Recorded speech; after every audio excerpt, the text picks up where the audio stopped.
আসসালামু আলাইকুম। কি অবস্থা সবার? কেমন আছো সবাই? সবাই কি আমার কথা স্পষ্ট শুনতে পারছো কিনা কাইন্ডলি একটু কমেন্ট করে জানিয়ে দাও। বহুদিন পরে তোমাদের সাথে ক্লাসে।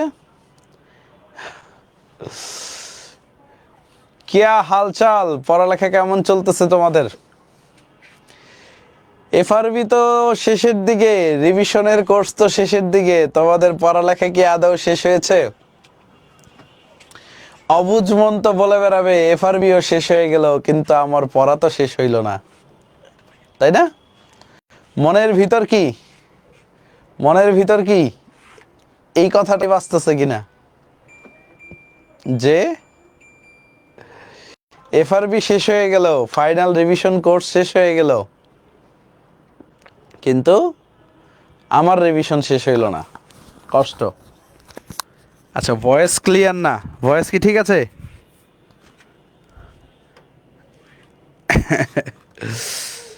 সাউন্ড কি ঠিক আছে? একটু দেখো তো। খুব বাজে সাউন্ড, ঠিক নাই? না ভাই, ক্লিয়ার না। একটু দেখো তো, সাউন্ডটা রিপিট হচ্ছে ব্রো। ফেসবুকে দেখো তো। ক্লিয়ার? ওকে।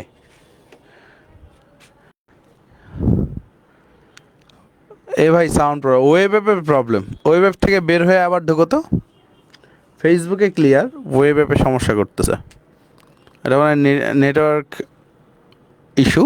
একটা মিনিট, ওয়েব অ্যাপটা ঠিক করো, তারপরে আমি ঢুকতেছি। সমস্যা নেই, ওয়েব অ্যাপে আমি আবার ঢুকতেছি, সমস্যা নেই। টিকি টিকি টিকি টিকি।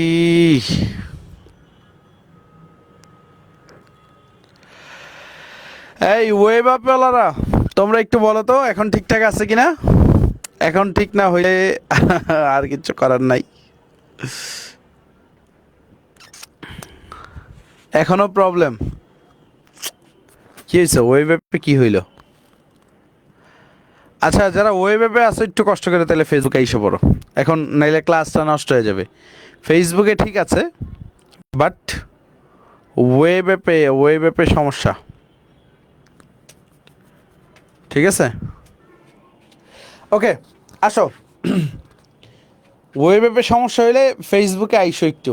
ঠিক আছে, ওয়েব অ্যাপে তো আমি ঢুকলাম, ফেসবুকে সব ক্লিয়ার বলতেছে ওরা, বাট ওয়েব অ্যাপে কী হইলো বুঝতেছি না। আচ্ছা, এফবি নাই ভাই, কষ্ট। ওয়েব অ্যাপে তো বের হয়ে ঢুকলাম।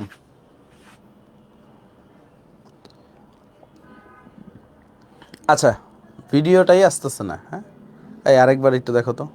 ওয়েব অ্যাপে লাস্ট ট্রাই করি, 1 মিনিট। হ্যাঁ, ফেসবুকওয়ালারা বিরক্ত হয়ে না, ওয়েব অ্যাপে লাস্ট একটা ট্রাই করি।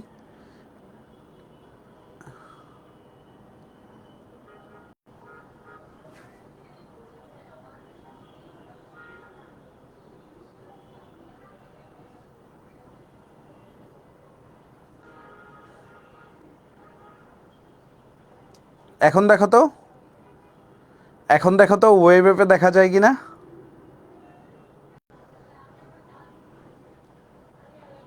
আচ্ছা, ঠিক আছে, আমরা ক্লাসটা শুরু করি। ওকে ওকে ওকে, সব কিছু ঠিকঠাক আছে। আচ্ছা শোনো, আজকে আমাদের কেমিস্ট্রির লাস্ট ক্লাস। চ্যাপ্টারটা কি ভাই? চ্যাপ্টারটা হচ্ছে কর্মমুখী রসায়ন। একদম ছোট্ট একটা চ্যাপ্টার, কারণ এই ছোট্ট চ্যাপ্টারের ভিতরে আবার কুটি কুটি করছে এরা, অর্থাৎ শর্ট সিলেবাস লাগাইছে। সো শর্ট সিলেবাসের বাইরে অ্যাডমিশনেও প্রশ্ন হবে না, আর হচ্ছে শর্ট সিলেবাসের বাইরে তোমার হচ্ছে ইনশাল্লাহ একাডেমিকেও প্রশ্ন হবে না। সো শর্ট সিলেবাসটা আমার কী করতে হবে? খুব খুব খুবই ভালোভাবে, সুন্দরভাবে আয়ত্ত করতে হবে। অ্যান্ড শর্ট সিলেবাসে ভাই এমসিকিউ কই থেকে আসবে? শর্ট সিলেবাসে ভাই সিকিউ কই থেকে আসবে? প্রশ্ন জাগবে, তাই না? এই পাশটা একটু জুম ইন করো। ওকে, সো দেখো শর্ট সিলেবাসে যে টপিকগুলো আছে, সিকিউ আসার মতো টপিক একটাই, তোমরা জানো, ভিনেগার। ঠিক আছে, সিকিউ আসার মতো টপিক একটাই, সেটা হচ্ছে ভিনেগার প্রস্তুতি, অর্থাৎ অ্যাসিটিক অ্যাসিড প্রস্তুতি। এটা কি মনে করো। আর আরেকটা হচ্ছে আমাদের, মনে করো, সুন্দরভাবে এই ভিনেগারের ব্যবহার, এইখান থেকেই সিকিউ আসবে। তুমি যদি হচ্ছে বিগত 3 বছর 4 বছর যত প্রশ্ন ঘাটো, দেখবা সিকিউ একটা জায়গা থেকেই আসে। আর এমসিকিউ আসার বহু জায়গা আছে। ওকে, এমসিকিউ বহুত জায়গা থেকে আসতে পারে। সো আমরা এমসিকিউ সিকিউ দুইটাকেই সমানভাবে প্রায়োরিটি দিয়ে আজকের ক্লাসে আগায় যাব। এখন তোমরা বলো রেডি কিনা, তোমরা বলো রেডি কিনা। ওকে ব্রো, পেনটা দাও। ওকে মাশাল্লাহ। সো তোমাদের কাছে আমাদের সবার প্রিয় স্যার হাজারি স্যারের বই আছে কিনা একটু বইলো তো আমারে। হাজারি স্যারের বই আছে? সো আমরা দুইটা মিক্স করে পড়বো, হাজারি স্যারের বইও পড়বো, আমার স্লাইডও পড়াবো, কবির স্যার থেকেও কিছু ইনফরমেশন দিব, সব মিলিয়ে পড়াবো। সো বইটা একটু নিয়ে বসো, আজকের দিনটা একটু কাজে লাগবে বইটা। ওকে, আর ক্লাস ডিউরেশন কত হবে ভাই? ক্লাস ডিউরেশন আমি বলে দেই শুরুতেই, 1 ঘন্টা 30 মিনিট থেকে সর্বোচ্চ 2 ঘন্টা। সো আমি মনে করি 1 ঘন্টাতেই কাভার আপ হয়ে যাবে, মানে 1.5 ঘন্টাতেই কাভার আপ হয়ে যাবে। সো তোমরা খুশি? সো 1.5 ঘন্টা পুরোপুরি মনোযোগ দিতে পারবো তো আমরা ইনশাল্লাহ। 1.5 ঘন্টা পুরোপুরি মনোযোগ দিতে হবে। ওকে ঠিক আছে।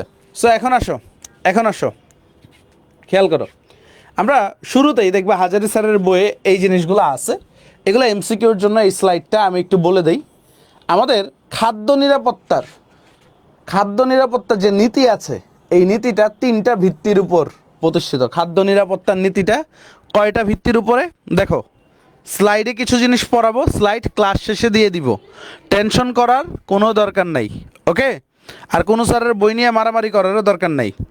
এখন একটু খেয়াল করো, খাদ্য নিরাপত্তার নীতি কয়টা ভিত্তির উপর প্রতিষ্ঠিত? 3টা ভিত্তির উপরে। একটা কি, খাদ্যের পর্যাপ্ততা, খাদ্যের সহজলভ্যতা, কত সহজে খাদ্য পাচ্ছ, বা খাদ্য গ্রহণের সামর্থ্য, এটা হাজারি স্যারের বই লেখা আছে। আরেকটা হচ্ছে খাদ্যের সঠিক ব্যবহার। এই 3টা ভিত্তি জাস্ট হচ্ছে এমসিকিউর জন্য মাথায় রাখবা। আর প্রদত্ত খাদ্য নিরাপত্তা নীতি কয়টা? 5টা। এটা একটু রিডিং দিয়ে রাখো, এটা কবির স্যারের বই আছে। সো এটা এত ইম্পর্টেন্টও না, ইম্পর্টেন্ট কোনটা? এইটা। সো এটা আমি একটা স্টার্ট দিলাম। সো এইটুক ডান। দেখো এখানে বোঝানোর কিছু নাই, সো এই কারণে বোঝানোর টপিকে আমি চলে যাচ্ছি। খাদ্যের পর্যাপ্ততা, খাদ্যের সহজলভ্যতা, আর খাদ্যের সঠিক ব্যবহার। এইটুক ক্লিয়ার? ক্লিয়ার হইলে সি বলো, সি বলো। ক্লিয়ার হইলে সি বলো। এইটুক ক্লিয়ার, একদম পানিবাদ জিনিস। সো এইখানে সময় ওয়াস্ট করার কিছু নাই। এখন দেখবা এই যে আমাদের বইয়ে কোন জায়গাটায় কোন জিনিসটা আমি গুছাইয়া দিচ্ছি, খেয়াল করো। পেজ নাম্বার তোমরা আসবে হচ্ছে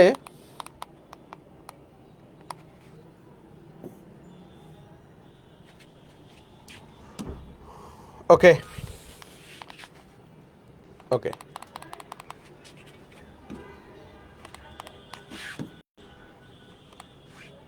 সো একটু খেয়াল করো, এই যে কোন জিনিসটা পড়াইলাম হাজারি স্যারের বইয়ে আছি আমরা, পেজ নাম্বার 559 বা কারো 60 বা কারো 58। খেয়াল করো, খাদ্য নিরাপত্তা 3টি ভিত্তির উপর প্রতিষ্ঠিত। এক হচ্ছে পর্যাপ্ত খাদ্য প্রাপ্তি, খাদ্য গ্রহণের সামর্থ্য, আরেকটা হচ্ছে খাদ্যের সঠিক ব্যবহার। এখন যে জিনিসটা পড়বো এটা আর কি বইয়ে আছে, সবই সুন্দরভাবে এটা একটু গুছাইয়ে পড়বো। বইয়ে থাকলে আমাদের মাথায় ঢুকতে চায় না। মানে খাদ্য উৎপাদন বৃদ্ধিটা আমরা কিভাবে করতে পারি। সো বিভিন্ন সারের ব্যবহারের মাধ্যমে, অর্থাৎ নাইট্রোজেন, ফসফরাস এবং পটাশিয়াম প্রভৃতি উপাদান সমৃদ্ধ যৌগ বা রাসায়নিক সার ব্যবহার করে। এখন কোন সারের কি কি কাজ এটা আমরা দেখবো। এখন দেখো, নাইট্রোজেনযুক্ত সার, নাইট্রোজেন চিনি তো আমরা, এই যে নাইট্রোজেন, পারমাণবিক সংখ্যা 7, এটার 3টা সার আছে। একটা হচ্ছে দেখো অ্যামোনিয়াম নাইট্রেট, আমি আরেকবার লিখে দিচ্ছি, অ্যামোনিয়াম নাইট্রেট। এগুলাতে প্রশ্ন আসে নাইট্রোজেনযুক্ত সার কোনটি। আরেকটা হচ্ছে ইউরিয়া, আমরা জৈব যৌগ পড়ছি, তোমাদের হিমেল ভাই সুন্দরভাবে পড়াইছে, প্রথম ক্লাসেই পড়াইছিল ইউরিয়ার সংকেতটা, মনে আছে? আরেকটা হচ্ছে অ্যামোনিয়াম সালফেট। এগুলা কি? এগুলা হচ্ছে নাইট্রোজেনযুক্ত সার, বুঝতে পারছো? এখন নাইট্রোজেনযুক্ত সার এইটার থেকেও বেশি ইম্পর্টেন্ট হচ্ছে এই নাইট্রোজেনযুক্ত সারগুলা উদ্ভিদের কি কাজে ব্যবহার করা হয়? উদ্ভিদকে বৃদ্ধি হতে, মানে উদ্ভিদ যে বড় হবে, উদ্ভিদের বৃদ্ধিতে সহায়ক। সো প্রথম জিনিসটা মাথায় ঢুকছে, নাইট্রোজেনযুক্ত সারের কাজ কি? পরীক্ষায় আসবে এইটা, যেটা 3 স্টার দিছি, হ্যাঁ এমসিকিউ, এটা আসবে পরীক্ষায়। নাইট্রোজেনযুক্ত সারের কাজ কি? উদ্ভিদের বৃদ্ধিতে সহায়ক। ক্লিয়ার? ক্লিয়ার? ক্লিয়ার? তারপর দেখো ফসফরাসযুক্ত সার, ফসফরাসযুক্ত সারের কাজ কি? দেখো ফসফরাসযুক্ত সারের কাজ হচ্ছে উদ্ভিদের মূলের বৃদ্ধিতে সহায়ক। এটাও এইচএসসিতে একবার আসছে, বাট এইটা হাজারি স্যারের বইয়ে তোমরা পাবা না। এটা কোন স্যারের বইয়ে ছিল? এটা কবির স্যারের বইয়ে ছিল। এটা কার বইয়ে ছিল? কবির স্যারের বইয়ে এই ইনফোটা ছিল। উদ্ভিদের মূলের বৃদ্ধিতে সহায়ক।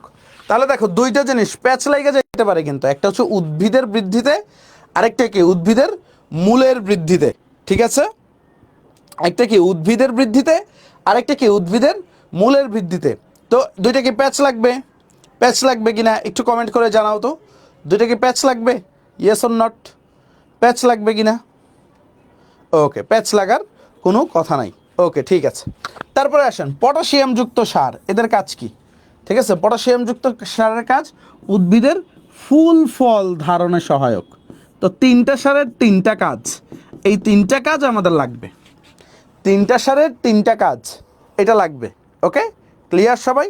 ক্লিয়ার? সো দেখো এটা একটু পড়ে ফেলো, ফসফরাসযুক্ত সার কোনটা? TSP, triple super phosphate. এটার পূর্ণরূপ কি? Triple super phosphate. ওকে, এটা হচ্ছে টিএসপির পূর্ণরূপ। তারপর এটাকে কি বলা হয়? ডাই অ্যামোনিয়াম ফসফেটকে ডিএপি সার বলে, দেখবা বইয়ে লেখা আছে ডিএপি সার। আর ক্যালসিয়াম সুপার ফসফেট। ওকে, তো এটা নিয়ে প্যারা খাওয়ার কিছু নাই, বাট ইম্পর্টেন্ট কোনটা আমি বারবার বলতেছি, এই তিনটা জিনিস ইম্পর্টেন্ট।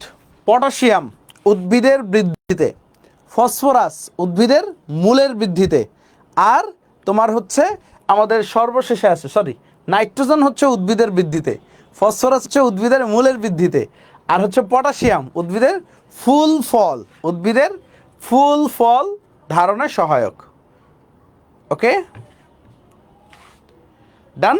তারপর আসো আমাদের এই যে আরেকটা ছক আছে, আমাদের হচ্ছে খাদ্য উপাদানের ভিতরে প্রধান একটা খাদ্য উপাদান।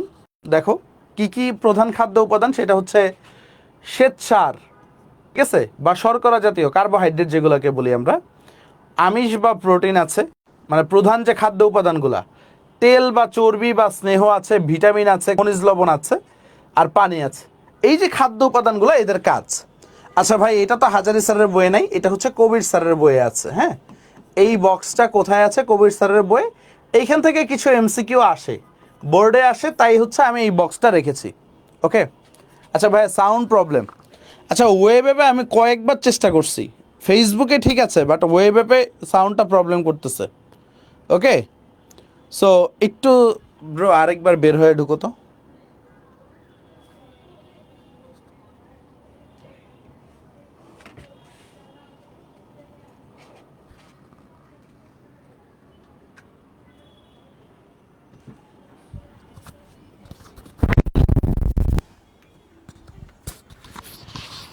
হ্যালো হ্যালো হ্যালো, এখন দেখো তো ঠিক আছে কিনা। Hello hello hello hello hello, all clear? Hello hello, শুনতে পাচ্ছো? নেই? আচ্ছা, ওইটা খুলে ওইটা অফ করে আবার ওপেন করো তো, যে রিসিভারটা। হ্যাঁ,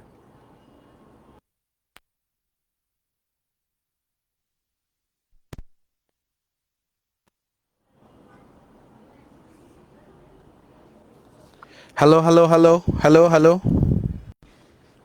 হ্যালো, ঠিক আছে ঠিক আছে এখন। ওকে ওকে, নাইস। ওকে, ডান। ওকে, নাইস নাইস। আচ্ছা দেখো, এটা হাজারি স্যারের বইয়ে নাই, এটা কবির স্যারের বইয়ে আছে। জাস্ট হচ্ছে একবার রিডিং পড়ে নিবা, এইখান থেকে মাঝে মাঝে প্রশ্ন আসে। যেমন কার্বোহাইড্রেটের কাজ কি? দেখো, শক্তি সরবরাহ করা। দেখো আমি একটু গুছিয়ে দিচ্ছি। কার্বোহাইড্রেট আর চর্বি বা ফ্যাট, এগুলোকে আমরা কি বলি? ফ্যাট বলি।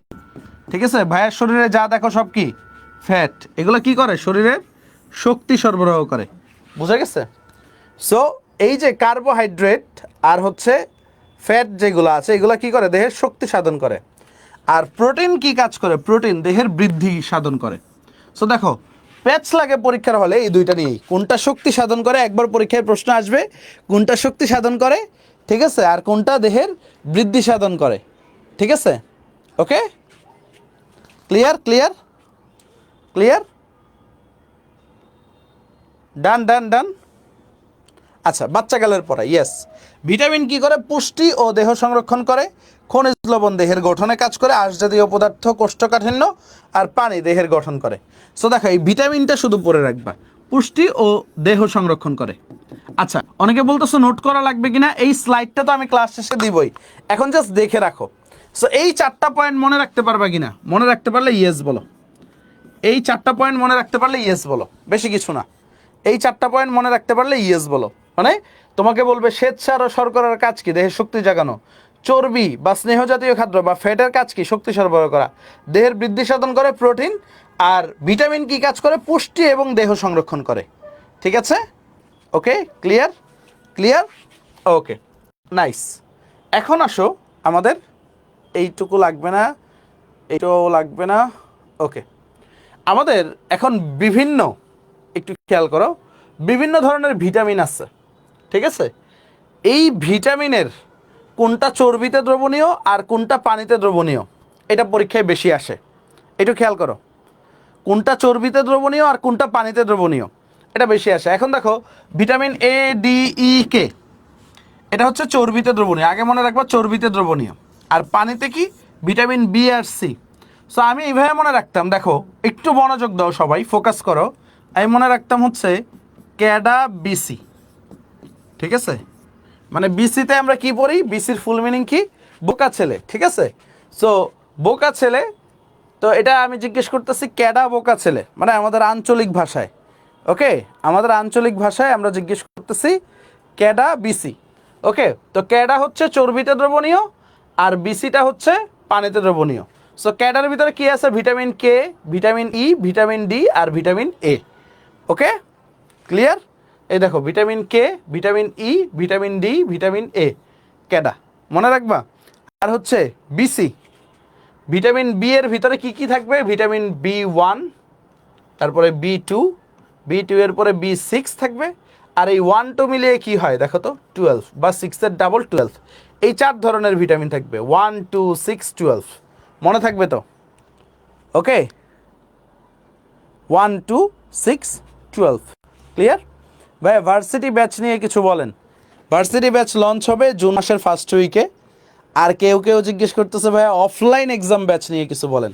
অফলাইন এক্সাম ব্যাচ তোমাদের জন্য প্রিপেয়ার হয়ে গেছে। আমাদের এই বছর 13টা এক্সাম ব্যাচ ইনশাল্লাহ হচ্ছে। ইনশাল্লাহ তোমরা অ্যাডমিশন টেস্ট থেকে পরীক্ষা দিতে পারবে। আর এইবার অফলাইন এক্সাম ব্যাচে কী পাবে তোমরা? তোমরা হচ্ছে ধরো তুমি ইঞ্জিনিয়ারিং এক্সাম ব্যাচ থাকবে, ভার্সিটি থাকবে, ওকে, মেডিকেল থাকবে। সো ভার্সিটিতে যদি ভর্তি হও, তাহলে ভার্সিটির জন্য যে 4টা সাবজেক্ট আছে, কয়টা সাবজেক্ট আছে? 4টা সাবজেক্ট। 4টা সাবজেক্টের জন্য তুমি 8টা বই পাবে আমাদের কাছে। ইঞ্জিনিয়ারিংয়ে কয়টা সাবজেক্ট? 3টা সাবজেক্ট। 3টা সাবজেক্টের জন্য 6টা বই পাবে তুমি আমাদের জন্য। মেডিকেলেরটা রাজীব ভাইয়া বলবে কি কি পাচ্ছ, সারপ্রাইজ। ঠিক আছে? সিক্রেট ফাইলস তো পাবে, আরও অনেক কিছু পাবে মেডিকেলে। সো এই বইগুলো পাবে। তারপরে হচ্ছে ফুল ফ্লেজেড এক্সাম ব্যাচ পাবে। ঠিক আছে? মানে হচ্ছে চ্যাপ্টার ভিত্তিক এক্সাম হবে অ্যান্ড হচ্ছে আমাদের রুটিনের সাথে মেলানো থাকবে। সো সব কিছু নিয়ে বিস্তারিত একটা লঞ্চিং লাইভ হবে। সো এটা নিয়ে টেনশন করার কিছু নাই। ওকে ভাই, সিলেটে কোনখানে হবে? সিলেটে আমাদের নেওয়া হয়ে গেছে। সিলেটের দায়িত্বটা সঞ্জয় দাদার কাছে। সঞ্জয় দাদা আমাদের লোকেশনটা দিবে, মানে সিলেটের লোকেশনটা এক্সাক্ট মাথায় নাই, এটা রেনোভেশনের কাজ চলতেছে। ওকে, এখন আসো, এখন আসো, এখন আসো। দেখো, এই যে ভিটামিন, ভিটামিন এ, ডি, ই, কে, আবার বি1, বি2, বি6, বি12। বি12 নিয়ে তোমাদের একটা কনফিউশন হচ্ছে, বি12কে কেন ফলিক অ্যাসিড লিখছি। আসলে অ্যাকচুয়ালি বি9টা হচ্ছে ফলিক অ্যাসিড আর বি12টা হচ্ছে কোবালমিন। ওকে, তো বি12টাকেও ফলিক অ্যাসিড বলা হয় অনেক সময়, পরীক্ষায় দেখবা বি12টা। ঠিক আছে? বি12টা, হ্যাঁ, বগুড়া তো হয়েছেই। বগুড়ার দায়িত্বে ইয়া আছে আমাদের অপূর্ব দাদা আছে, সুন্দর ভাই রেনোভেশনের কাজ চলতেছে। ওকে, আচ্ছা, পটেনশিয়াল বুয়েটিয়ানটা হচ্ছে তো প্রথমে অনলাইনে হবে, এর পরবর্তীতে অফলাইনেও একটা হবে, বাট অফলাইনের ডেটটা কিন্তু আমরা এখনও দেই নাই, দিব অনলাইনেরটার পরে। ওকে, আসো আসো। হ্যাঁ, রংপুর তো হয়েছে, রংপুর ব্রাঞ্চ রেডি, তোমরা দেখে আইসো। হ্যাঁ, ব্যাংকের মোড় না কি বলে, ব্যাংকের মোড়ে। হ্যাঁ, ঠিক আছে, রংপুরে হয়ে গেছে। তো আসো আমরা পড়ালেখায় মনোযোগ দিই। হ্যাঁ, পড়ালেখায় আচ্ছা, আমাদের ব্রাঞ্চ অনেকগুলো আছে, তোমরা অ্যাচিভে গেলেই দেখতে পারবে। দেখো, এত প্যারা নেওয়ার কিছু নাই তো। এই যে গুগলে যাবা, কোন কোন ব্রাঞ্চ আছে তুমি গেলেই দেখতে পারবা। তুমি যদি সার্চ দাও এএসজি শপ, অপর ভাইয়ের দোকানে সার্চ দিলেই তো সব দেখতে পারবা। এত আমার ক্লাসে জর্জরিত করা লাগে। দেখো এমিদুল ভাইয়ের কোর্স অ্যাচিভ, এই দেখো ACS achieve offline exam centre, enrol না হয়ে দিবা। তো তুমি এখন কোনটায়, ধরো ইঞ্জিনিয়ারিংয়েই ভর্তি হবা, এত কাহিনী করা তো লাগে না। ইঞ্জিনিয়ারিংয়ে গেলেই এনরোলমেন্ট ডিটেলস, এক্সাম পেছে এনরোল করতে লগ ইন করো, ঠিক আছে। ধরো সাইন ইন উইথ গুগল দিলা,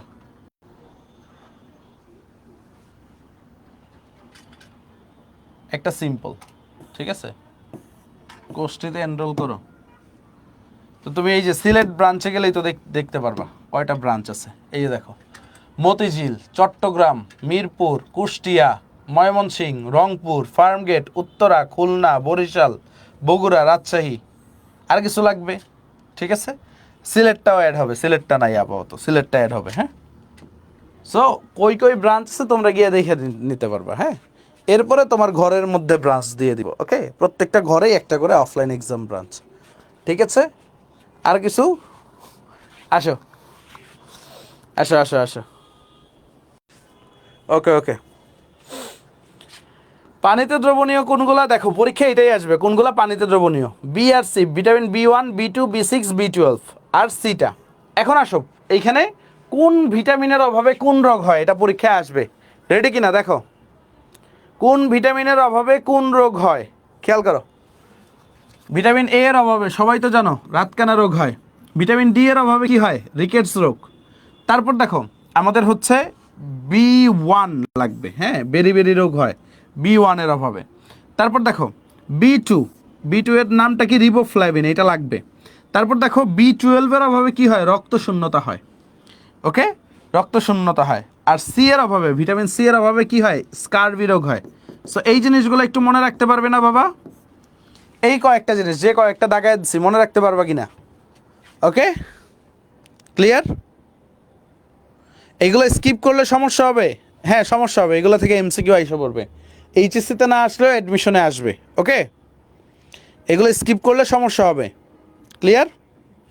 ওকে, এমসিকিউ কমন থাকবে না, মানে তখন মনে হবে কি, ধরো একটা স্কিপ করে গেলা, তো তখন তোমার মনে হবে ভাই প্রশ্ন কমন, এই প্রশ্নটা তো আমি চিনি বাট উত্তর কমন নাই, ঠিক আছে, তখন উত্তরটা তুমি পাবা না।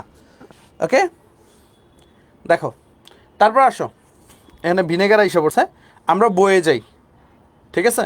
আমরা এখন একটু বয়ে যাব, রেডি কিনা? বইয়ের থেকে দাগায় পড়াবো, কিন্তু কি পড়াবো এখন বই থেকে দাগায়, খেয়াল করো। বই থেকে দাগায় কি পড়াচ্ছি খেয়াল করো। ওকে, রেডি কিনা বলো। এখন বই থেকে দাগায় আমি কি পড়াবো খেয়াল করো। নিচের দিকে আসো, পেজটা উল্টাও। এই যে প্রিজারভেটিভ বা খাদ্য সংরক্ষক, ঠিক আছে। দেখো সবাই অফলাইন এক্সাম ব্যাচ নিয়ে পড়ছো, এই এক্সাম ব্যাচে তো এক্সাম হবে রে বাবা, পরীক্ষা হবে, ঠিক আছে, তাই না রে? পড়ালেখা কর, পরীক্ষায় ভালো করার জন্য তাকে পড়ালেখাটা করা লাগবে না। ওকে আসো, দেখো একটু খেয়াল করো, প্রিজারভেটিভ এবং খাদ্য সংরক্ষণের কৌশল, এই জায়গাটায় আসছো সবাই? সবাই আসলে একটু ইয়েস বলো, সবাই আসছো কি না? Okay nice. দেখো এখানে প্রথমেই দেওয়া আছে খাদ্য নষ্ট হওয়ার কারণ, কি কি কারণে খাদ্য নষ্ট হয়। একটা হচ্ছে জীবাণু, জীবাণুর ভিতরে কি কি আছে, ব্যাকটেরিয়া আছে, ইস্ট আছে, মোল্ডস আছে, এরা কি জীবাণু হিসেবে কাজ করে। এই জীবাণু দ্বারা পচন, জীবাণু দ্বারা যদি পচন হয় তখন কি হয়, তখন আমরা বলি হচ্ছে এই যে খাবারটা নষ্ট হয়ে যাবে। তারপর দেখো এনজাইম বা উৎসেচকের প্রভাবে, অক্সিজেনের উপস্থিতিতে খাদ্যবস্তুর রাসায়নিক জারণ বা বিয়োজন, ঠিক আছে। অর্থাৎ মনে করো অক্সিজেনের উপস্থিতিতে জারণ বিজারণ হইলে তখন খাদ্যবস্তুটা পচন ধরে। তারপরে দেখো ধাতব আয়নের প্রভাবে তৈল ও চর্বিযুক্ত খাদ্যবস্তুতে জারণ বিজারণ প্রয়োজন। এখন কিভাবে কি রোধ করা যায়, এই রোধ করার জন্যই আমরা কি করি, ফুড প্রিজারভেটিভ ইউজ করি, মানে খাদ্য সংরক্ষক। সো এই জীবাণু থেকে বাঁচার জন্য আমরা ইউজ করি হচ্ছে অ্যান্টিমাইক্রোবিয়াল, একটু ভালোভাবে বুঝছো, একটু পরে কিন্তু চোখে শস্য ফুল দেখবা। অ্যান্টি মাইক্রোবিয়াল অর্থাৎ জীবাণুর বিরুদ্ধে যে খাদ্য সংরক্ষক, তাদেরকে কি বলা হয়, অ্যান্টিমাইক্রোবিয়াল। আর এদেরকে কি বলা হয়, ধরো অক্সিজেনের উপস্থিতিতে যে সকল খাদ্য নষ্ট হয় এদের জন্য আমরা ইউজ করি অ্যান্টিঅক্সিডেন্ট। অ্যান্টিঅক্সিডেন্ট, ঠিক আছে। আর এই যে ধাতব আয়নের প্রভাবে যেসব খাদ্যবস্তুতে জারণ বিয়োজন হয় তৈল বা চর্বিযুক্ত, এদের জন্য আমরা কি ইউজ করি, এদের পচন রোধে আমরা ইউজ করি হচ্ছে কিলেটিং এজেন্ট, বা আমরা কেমিস্ট্রির ভাষায় এটাকে বলি চিলেটিং এজেন্ট, বাট বাংলাদেশের বইগুলোতে লেখছে হচ্ছে কিলেটিং এজেন্ট। সো বুঝতে পারছো তো এই যে কোনটার কি কাজ, মাথা ঘুরায় না পরীক্ষার সময় যে কোনটার কি কাজ বুঝি না। ওকে, ক্লিয়ার? এই দেখা যায় না নাকি, এই দেখা যায় না স্পষ্টভাবে? বোর্ড একটু ফোকাস করো তো, বোর্ডে ফোকাস করো। ওকে, দেখা যাচ্ছে। দেখো খেয়াল করো বাবারা, একটু ভাইয়ারা খেয়াল করো। ফার্স্ট অফ অল দেখো, প্রথমে কি পড়াইলাম, খাদ্য নষ্ট হওয়ার কারণ পড়াইলাম, বইয়ে আছে সুন্দরভাবে। 3টা কারণে খাদ্য নষ্ট হয়। একটা হচ্ছে ব্যাকটেরিয়া দ্বারা যদি আক্রান্ত হয় খাবারটা, যেমন ব্যাকটেরিয়া দ্বারা আক্রান্ত হলে ব্যাকটেরিয়া, ইস্ট, মোল্ড যেগুলো আছে এগুলো দ্বারা যদি খাদ্যটা আক্রান্ত হয় তখন এই খাদ্যটা নষ্ট হয়ে যাবে বা পচে যাবে। তারপর এনজাইম বা উৎসেচকের প্রভাবে, এনজাইম কি, এনজাইমটা এক প্রকার প্রভাবক, জৈব প্রভাবককে আমরা কি বলি, এনজাইম বলি। অক্সিজেনের উপস্থিতিতে খাদ্যদ্রব্যে যদি জারণ বা বিয়োজন হয় তখন খাদ্যটা পচন হয় বা নষ্ট হয়ে যায়। আর হচ্ছে ধাতব আয়নের প্রভাবে তৈল বা চর্বিযুক্ত খাদ্যবস্তুতে জারণ বিয়োজন ঘটে। এখন এগুলো কিভাবে রোধ করি, এগুলো রোধ করার জন্য আমরা কি করি, বিভিন্ন ধরনের ফুড প্রিজারভেটিভস। ফুড প্রিজারভেটিভসের বাংলা কি, ঠিক আছে, ফুড প্রিজারভেটিভসের বাংলা কি ভাইয়া, খাদ্য সংরক্ষক, মানে খাদ্য যেহেতু নষ্ট না হয়ে যায় এটার জন্য আমরা ইউজ করি হচ্ছে ফুড প্রিজারভেটিভ। ওকে, সো একটু খেয়াল করো, ফুড প্রিজারভেটিভে কি আছে, অ্যান্টিমাইক্রোবিয়ালস। অ্যান্টিমাইক্রোবিয়ালস কাদের বিরুদ্ধে কাজ করে বলো তো, অ্যান্টিমাইক্রোবিয়ালস কাদের বিরুদ্ধে কাজ করে সবাই একটু বলো।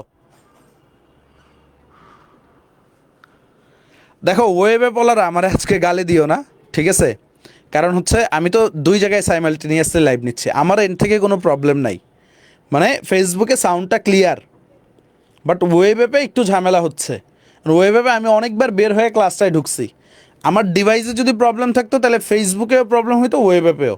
এটা হয়তো বা ওয়েব অ্যাপের কোনো একটা লিকেজ, আমার একটু টেক টিমের সাথে কথা বলতে হবে। সো আমাকে আজকে একটু ছাড় দাও তোমরা, হ্যাঁ? ওকে,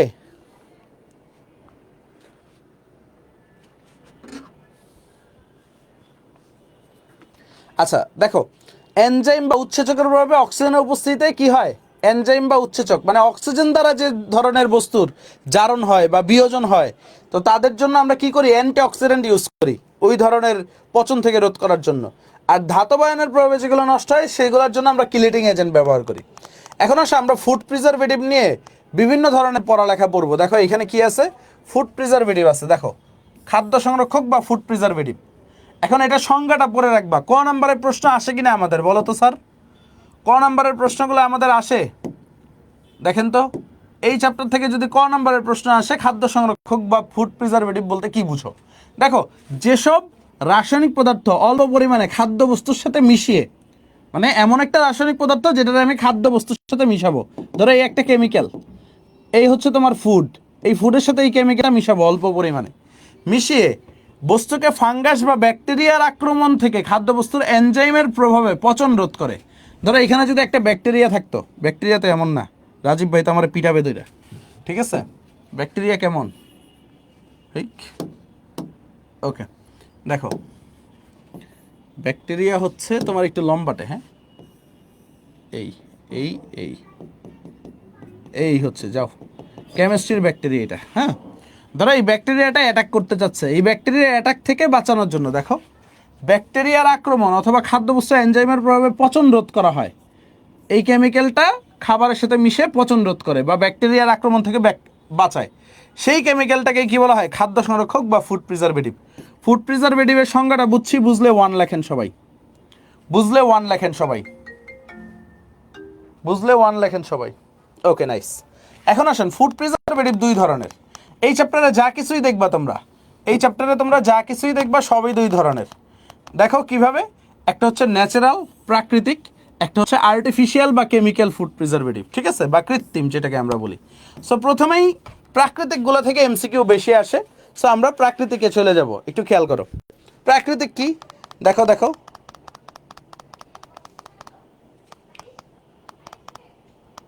এই যে এখানে আসছে প্রাকৃতিক ফুড প্রিজারভেটিভ। দেখো প্রাকৃতিক ফুড প্রিজারভেটিভ কি কি আছে দেখো, মানে প্রাকৃতিকভাবেই যেগুলো খাদ্য সংরক্ষক, যেমন খাবার লবণ।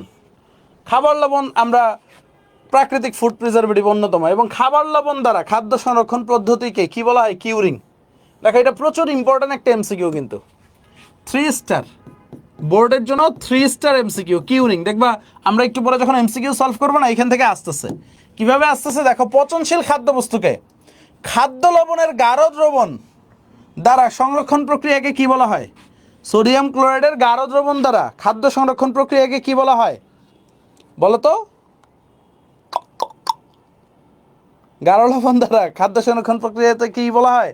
কিউরিং বলে, কিউরিং। একবার আমার সাথে উচ্চারণ করো, শুধু দেখলে হবে না, কিউরিং। ঠিক আছে, তারপর দেখো এখানে হচ্ছে আর কিছু লাগবে না। তারপরে দেখো সরিষার তেল, খেয়াল করো, সরিষার তেল দ্বারা খাদ্য সংরক্ষণ। তো এখন সরিষার তেল দ্বারা কিভাবে খাদ্য সংরক্ষণ করে? আমরা সরিষার তেলে হচ্ছে ছোটবেলায় দেখছি বিভিন্ন আচার তৈরি করে। সরিষার তেলের ভিতরে আমের আচার দেই না আমরা? মায়েরা যে আমের আচার দেয়, ঠিক আছে, এখন তো আমের কাঁচা আমের সিজন আইসা পড়ছে, ক্লিয়ার? তারপর দেখো আমাদের চিনি দ্বারা খাদ্যবস্তু সংরক্ষণ। দেখো চিনি দ্বারা, এই দেখো চিনির 65 থেকে 70% চিনির দ্রবণে ডুবিয়ে নিলে খাদ্যবস্তু দীর্ঘদিন অবিকৃত অবস্থায় থাকে। এবং চিনি কীভাবে কী করে? অবিশ্রবণ প্রক্রিয়ায় বা অসমোসিস প্রক্রিয়ায়, যেটাকে আমরা বলি চিনির গাঢ় দ্রবণ বা সিরাপের সংস্পর্শে ব্যাকটেরিয়া কোষের মধ্যস্থ জলীয় অংশকে চিনির গাঢ় দ্রবণ অবিশ্রবণ বা অসমোসিস প্রক্রিয়ায় শুষে নেয়। চিনি কি করে? চিনির দ্রবণটা খাবার থেকে ব্যাকটেরিয়াটাকে শোষণ করে নেয়। দেখো চিনির গাঢ় দ্রবণ বা সিরাপের সংস্পর্শে ব্যাকটেরিয়া কোষের মধ্যস্থ জলীয় অংশকে চিনির গাঢ় দ্রবণ অবিশ্রবণ প্রক্রিয়ায় শুষে নেয়, ফলে ব্যাকটেরিয়া কি হয়? মারা যায়। অর্থাৎ ব্যাকটেরিয়ার মধ্যে যে জলীয় দ্রবণটা আছে, একটু ভালোভাবে বুঝো, ব্যাকটেরিয়ার মধ্যে যে জলীয় দ্রবণটা আছে, এই জলীয় দ্রবণটাকে কি করে? চিনির যে গাঢ় সলিউশন আছে, এটা অবিশ্রবণ প্রক্রিয়া। বায়োলজিতে পড়ছো না অবিশ্রবণ কি জিনিস? পড়ছো? এই শুভ্র ভাই, রাজীব ভাই পড়াইছে বায়োলজিতে অবিশ্রবণ? এটা তো পড়ানোর দরকার কোর্স রসায়নে, ঠিক আছে? সো অবিশ্রবণ প্রক্রিয়ায় কি করে? চিনির গাঢ় দ্রবণটাকে চিনির গাঢ় দ্রবণ ব্যাকটেরিয়ার ভিতরে যে জলীয় অংশ থাকে সেটাকে শোষণ করে নেয়। এখন ওই জলীয় অংশ যখন শোষণ করে নেয়, ব্যাকটেরিয়া কি হয়? মারা যায়। সো এইভাবে চিনির দ্রবণে কি হয়? সো এটা পরীক্ষায় আসবে কিন্তু। বলো তো কত পার্সেন্ট? এই পার্সেন্টেজটা কত? 65 থেকে 70? এটা কি 30 থেকে 40? বলো, এটা কি 40 থেকে 50? এটা কি 50 থেকে 60? না, 65 to 70। ওকে, এটা কিন্তু পরীক্ষায় আসবে, ক্লিয়ার? তারপরে আসেন নিচে যাই, তারপর দেখো আচার তৈরি। আচার তৈরিতে আমরা কি ব্যবহার করি? ভিনেগার ইউজ করি, ঠিক আছে? সিরকা নাম শুনছো না তোমরা? সিরকাটাই আসলে ভিনেগার। ভিনেগার হচ্ছে অ্যাসিডিক অ্যাসিড। অ্যাসিডিক অ্যাসিড চিনি তো আমরা, এই যে CH3, কি হলো? হ্যাঁ, CH3, খেয়াল করেন স্যার, CH3 COOH, এটারে আমরা বলি হচ্ছে অ্যাসিডিক অ্যাসিড। এই অ্যাসিডিক অ্যাসিডের, ইথানোয়িক অ্যাসিডের 6 থেকে 10% জলীয় দ্রবণটাকে আমরা কি বলি? ভিনেগার বা সিরকা বলি। বুঝতে পারছো? সো এই সিরকার ভিতরে দেখবো অনেক কিছু জলপাই আমরা সংরক্ষণ করি। তারপর সিরকা হচ্ছে বিভিন্ন খাবার রান্না করার সময়ও দেয়। বিয়ে বাড়ির রান্না কখনো দেখছো? বিয়ে বাড়ির রান্নাতে দেখবা দীর্ঘক্ষণ সংরক্ষণের জন্য সিরকা দেয় বেশি করে, ঠিক আছে? কারণ অনেক আগে অনেক পরিমাণ রান্না একবারে রান্না করে ফেলে, দেখবা ওরা কিন্তু সিরকা বা কেওড়া জল অনেক বেশি পরিমাণে দেয়। ওকে, তারপর দেখো আমাদের কৃত্রিম প্রিজারভেটিভ বা প্রাকৃতিক ফুড প্রিজারভেটিভগুলো চিনছি তো? বলেন, ফার্স্ট অফ অল আমরা কি পড়ছি? বলেন, ফার্স্টে কি পড়ছি? 1 নাম্বার, ঠিক আছে? 1 নাম্বার সল্ট, খাদ্য লবণ। 2 নাম্বার বলেন, 2 নাম্বার সবাই বলো একসাথে, একবারে দিনের পর দিনে পড়ে ফেলি না আমরা, ঠিক আছে? 2 নাম্বার সরিষার তেল। 3 নাম্বার চিনি, গাঢ় চিনির দ্রবণ। চিনির দ্রবণ কত পার্সেন্ট বলো? চিনিটা কত পার্সেন্ট? 65 থেকে 70%, ঠিক আছে? 65 থেকে 70%। 4 নাম্বার কি? ভিনেগার বা সিরকা। ওকে, মনে থাকবে? মনে থাকবে তো? তোমার যদি বলা হয় প্রাকৃতিক খাদ্য সংরক্ষক, প্রশ্ন পারবে? এখন আসো কৃত্রিম অনুমোদিত। দেখো এখন কৃত্রিম নিয়ে আলোচনা। অনুমোদিত রাসায়নিক ফুড প্রিজারভেটিভ বা খাদ্য সংরক্ষক। এখন রাসায়নিক ফুড প্রিজারভেটিভ 3 প্রকার। দেখো একটু আগে বলছিলাম না 3 ধরনের জিনিসের জন্য অ্যান্টিমাইক্রোবিয়াল। এরা কিসের জন্য?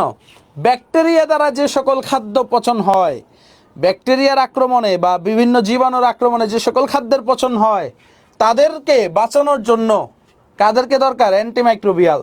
অ্যান্টিঅক্সিডেন্ট, অক্সিজেনের প্রভাবে বা বিভিন্ন এনজাইমের উপস্থিতিতে অক্সিজেন দ্বারা যে সকল বস্তু পচন ধরে, ঠিক আছে? সো মনে করো এটাকে কি বলা হয়? অ্যান্টিঅক্সিডেন্ট। আর কিলেটিং এজেন্ট, ধাতবায়ন, মনে আছে? ধাতবায়ন চর্বিযুক্ত খাবারের সাথে মিশে যে হচ্ছে পচন ধরায়, ঠিক আছে? ধাতবায়ন চর্বিযুক্ত খাবারের সাথে মিশে যে পচনটা ধরায় সেইটাকে বাঁচানোর জন্য আমরা কি করি? Chelating agent. সো দেখো কৃত্রিম ফুড প্রিজারভেটিভ কয় ধরনের হয় বলো তো তোমরা? কৃত্রিম ফুড প্রিজারভেটিভ কয় ধরনের হয় বলো? 3 ধরনের, ঠিক আছে? এটা কিন্তু পরীক্ষায় আসবে। এখন আসেন অ্যান্টিমাইক্রোবিয়ালগুলোর নাম পড়তে হবে। মানে এই যে অ্যান্টিমাইক্রোবিয়াল কারা, এই নামগুলো দেখো কোনটার সাথে কোনোটার নাম মিলবে না। আমি আবারও বলতেছি, কোনোটার সাথে অ্যান্টিমাইক্রোবিয়ালের সাথে অ্যান্টিঅক্সিডেন্ট মিলবে, ঠিক আছে? অ্যান্টিমাইক্রোবিয়ালের সাথে অ্যান্টিঅক্সিডেন্ট মিলবে না। অ্যান্টিঅক্সিডেন্টের সাথে কিলেটিং এজেন্ট মিলবে না। সবগুলোর নাম আলাদা আলাদা। সবগুলো আগে রিডিং পড়বো আমরা, তারপরে কোনটা বেশি ইম্পর্টেন্ট সবগুলো দেখাই দিব। হ্যাঁ, ফেসবুকে কেউ কিন্তু দুষ্টামি করতেছো, গল্প করতেছো, আড্ডা দিচ্ছ, আড্ডা বন্ধ করো। হ্যাঁ, ওকে, এখন আসো খেয়াল করো। সোডিয়াম বেনজোয়েট এবং বেনজোইক অ্যাসিড খুবই important. Sodium benzoate, benzoic acid. আচ্ছা, এটা কিন্তু এইভাবেও দিতে পারে। দেখো বেনজোইক অ্যাসিড অর্গানিক পড়লা না তোমরা হিমেলের কাছে আর সঞ্জয় দাদার কাছে? দেখো বেনজোইক অ্যাসিড এরকম না? এখন তোমারা যদি বলে এইভাবে C6H5 COOH, তো পরীক্ষার হলে এই বোর্ড প্রশ্নগুলো দেখছো, বোর্ডের এমসিকিউগুলো দেখছো তোমরা, ঠিক আছে? বোর্ডের এমসিকিউগুলো দেখছো, বোর্ডের এমসিকিউগুলো এটা খেয়াল করো। বোর্ডের এমসিকিউগুলো দেখছো? বোর্ডের এমসিকিউগুলো কিন্তু এত জায়গা দেয় না, ঠিক আছে? মানে এই যে এত বড় বড় অপশনের জন্য জায়গা থাকে না, জায়গা থাকে ছোট ছোট, ঠিক আছে? অল্প জায়গা থাকে এমসিকিউর অপশনগুলোর, এত বড় জায়গা কিন্তু থাকে না। সো এখন একটু খেয়াল করো, ওরা এত কষ্ট করে এই বেনজোইক অ্যাসিডটা এইভাবে দিবে না। ওরা কি দিবে? বেনজোইক অ্যাসিডটা এইভাবে দিবে C6H5 COOH। বুঝতে পারছো? কি করবে? C6H5 COOH। ওকে, সো তোমাকে কি করবে? এই যে এই সংকেতটা দিবে। তুমি সারাদিন পড়ে গেছো বেনজোইক অ্যাসিড, বাট তুমি বেনজোইক অ্যাসিডের সংকেতই জানো না। তখন তোমার কাছে কি প্রশ্নটা কঠিন মনে হবে না সহজ মনে হবে বলো? তুমি বেনজোইক অ্যাসিডের সংকেতই জানো না, তখন তোমার কাছে কি প্রশ্নটা কঠিন মনে হবে না সহজ মনে হবে? সো প্রশ্ন তখন তোমার কাছে কঠিন লাগবে। ধরো তুমি সোডিয়াম বেনজোয়েট পড়লা, বইয়ে সারাদিন মুখস্থ করলা, মুখে ফেনা তুলে ফেললা সোডিয়াম বেনজোয়েট, তো তুমি দেখলা হচ্ছে দেখো C6H5 COONA আসলো পরীক্ষার অপশনে। তোমার পরীক্ষার অপশনে কি আসলো? C6H5 COONA। তো তখন কিন্তু জিনিসটা তোমার জন্য কঠিন হয়ে যাবে। সো অতীতে অনেকবার দেখছি এই প্রথম অপশনটা অনেক আসে 3 স্টার, 1 2 3 স্টার। কয়টা স্টার দিছি রে বাবা? 3টে star. Sodium benzoate, benzoic acid, ভালোভাবে বুঝো। সোডিয়াম বেনজোয়েট, বেনজোইক অ্যাসিড, এরা কি অ্যান্টিঅক্সিডেন্ট না রে বাবা? এরা অ্যান্টিঅক্সিডেন্ট বলো না অ্যান্টিমাইক্রোবিয়াল? এরা কি কিলেটিং এজেন্ট? না, এরা কি অ্যান্টিমাইক্রোবিয়াল, ঠিক আছে?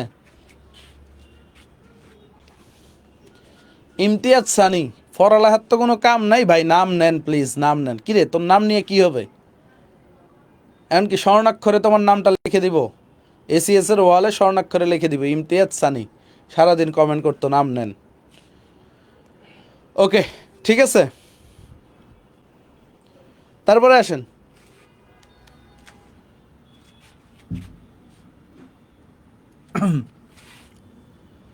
ওকে, potassium sorbate, sodium sorbate, calcium sorbate. সরবেটগুলো একটু পড়ে নিও একবার রিডিং, আমি এটা হাইলাইট করলাম না। সাইট্রিক অ্যাসিড একটু দেখো, সাইট্রিক অ্যাসিডটা ইম্পর্টেন্ট। সাইট্রিক অ্যাসিড কি? অ্যান্টিমাইক্রোবিয়াল। অ্যাসিটিক অ্যাসিড অ্যান্টিমাইক্রোবিয়াল, ঠিক আছে? তারপর দেখো ক্যালসিয়াম প্রোপোনাইট, নাইট্রেট এবং নাইট্রাইট, দেখছো কোনটা কোনটা হাইলাইট করতেছি, এবং সালফাইট, সালফার ডাইঅক্সাইড গ্যাস। এই কয়েকটা মুখস্থ রাখতে হবে। এখন দেখো কেন বেশি ইম্পর্ট্যান্ট, অ্যাসিটিক অ্যাসিড আর হচ্ছে তোমার এই যে সাইট্রিক অ্যাসিড, এই দুইটা আসবে। দেখো এই দুইটা আসবে পরীক্ষায়।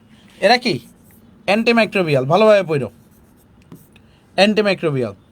নাইট্রেট এবং নাইট্রাইট খুবই খুবই খুবই ইম্পর্ট্যান্ট। নাইট্রেট এবং নাইট্রেট কি সবচেয়ে বেশি ইম্পর্ট্যান্ট, কারণ একটা প্রশ্ন এখান থেকে আসেই। এই যে সামুদ্রিক মাছ, নাম শুনছো সামুদ্রিক মাছ, আবার এই যে কয়েকদিন পরে কোরবানি মাংস, ঠিক আছে, এই মাছ মাংস সংরক্ষণে, ঠিক আছে, মাছ মাংস সংরক্ষণে কি নাইট্রেট এবং নাইট্রাইট লবণ ব্যবহার করা হয়। মাছ মাংস সংরক্ষণে কি ব্যবহার করা হয়, নাইট্রেট এবং নাইট্রাইট লবণ ব্যবহার করা হয়।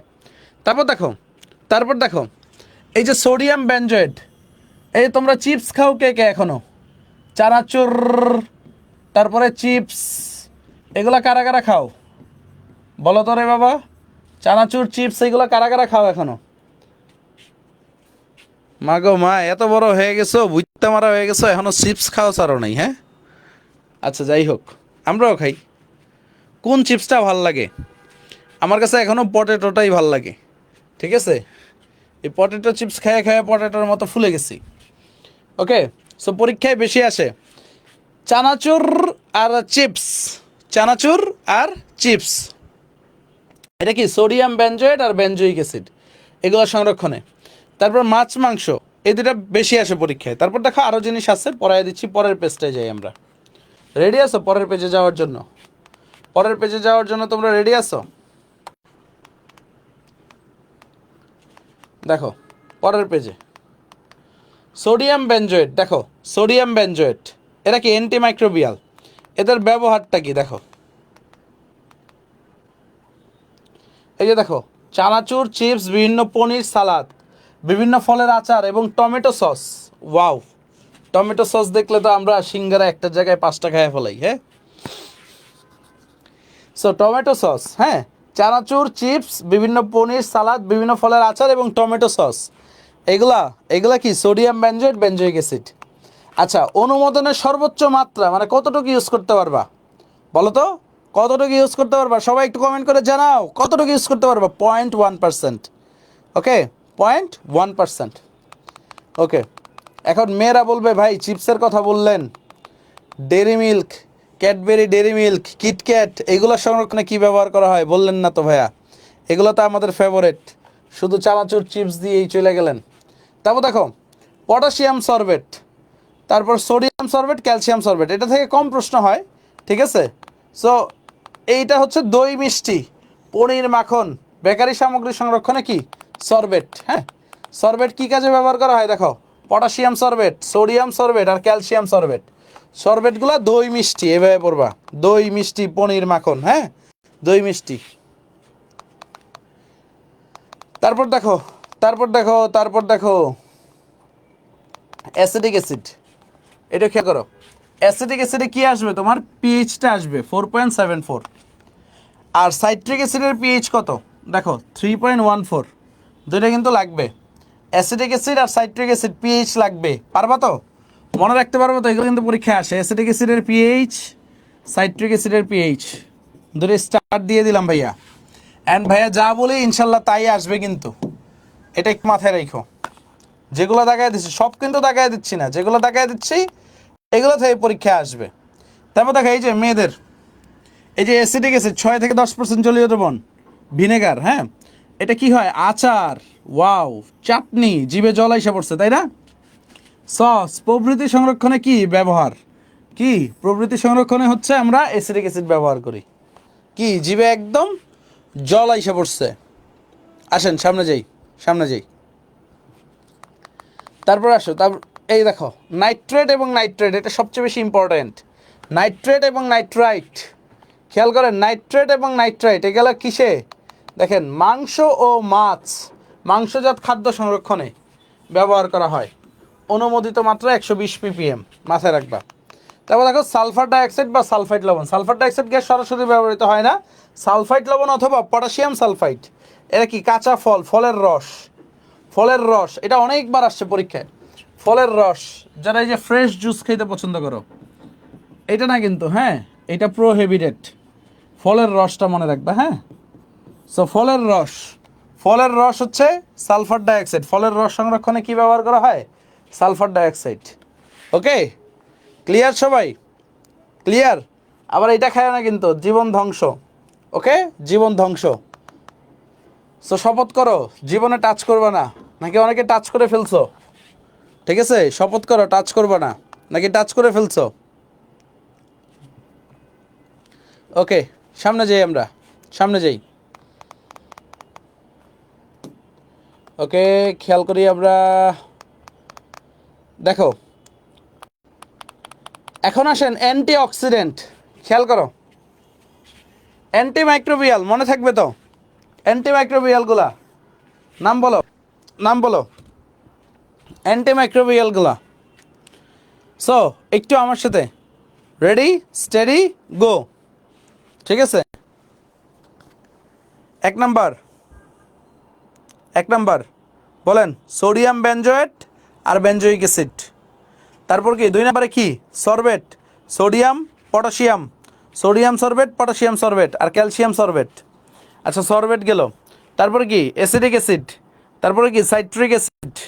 ওকে, তারপর প্রোপাইল গ্যালেট, নাকি ক্যালসিয়াম প্রোপানয়েট? বলেন তো, বলো বলো বলো।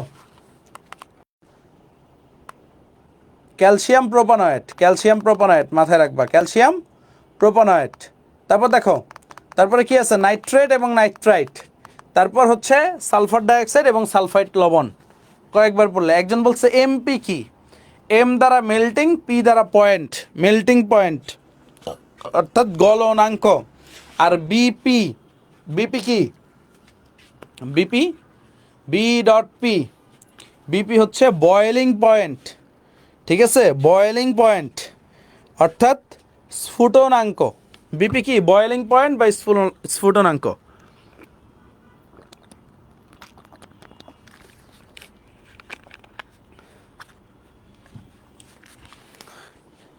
ডান সবাই, ডান? ওকে, আসেন আসেন।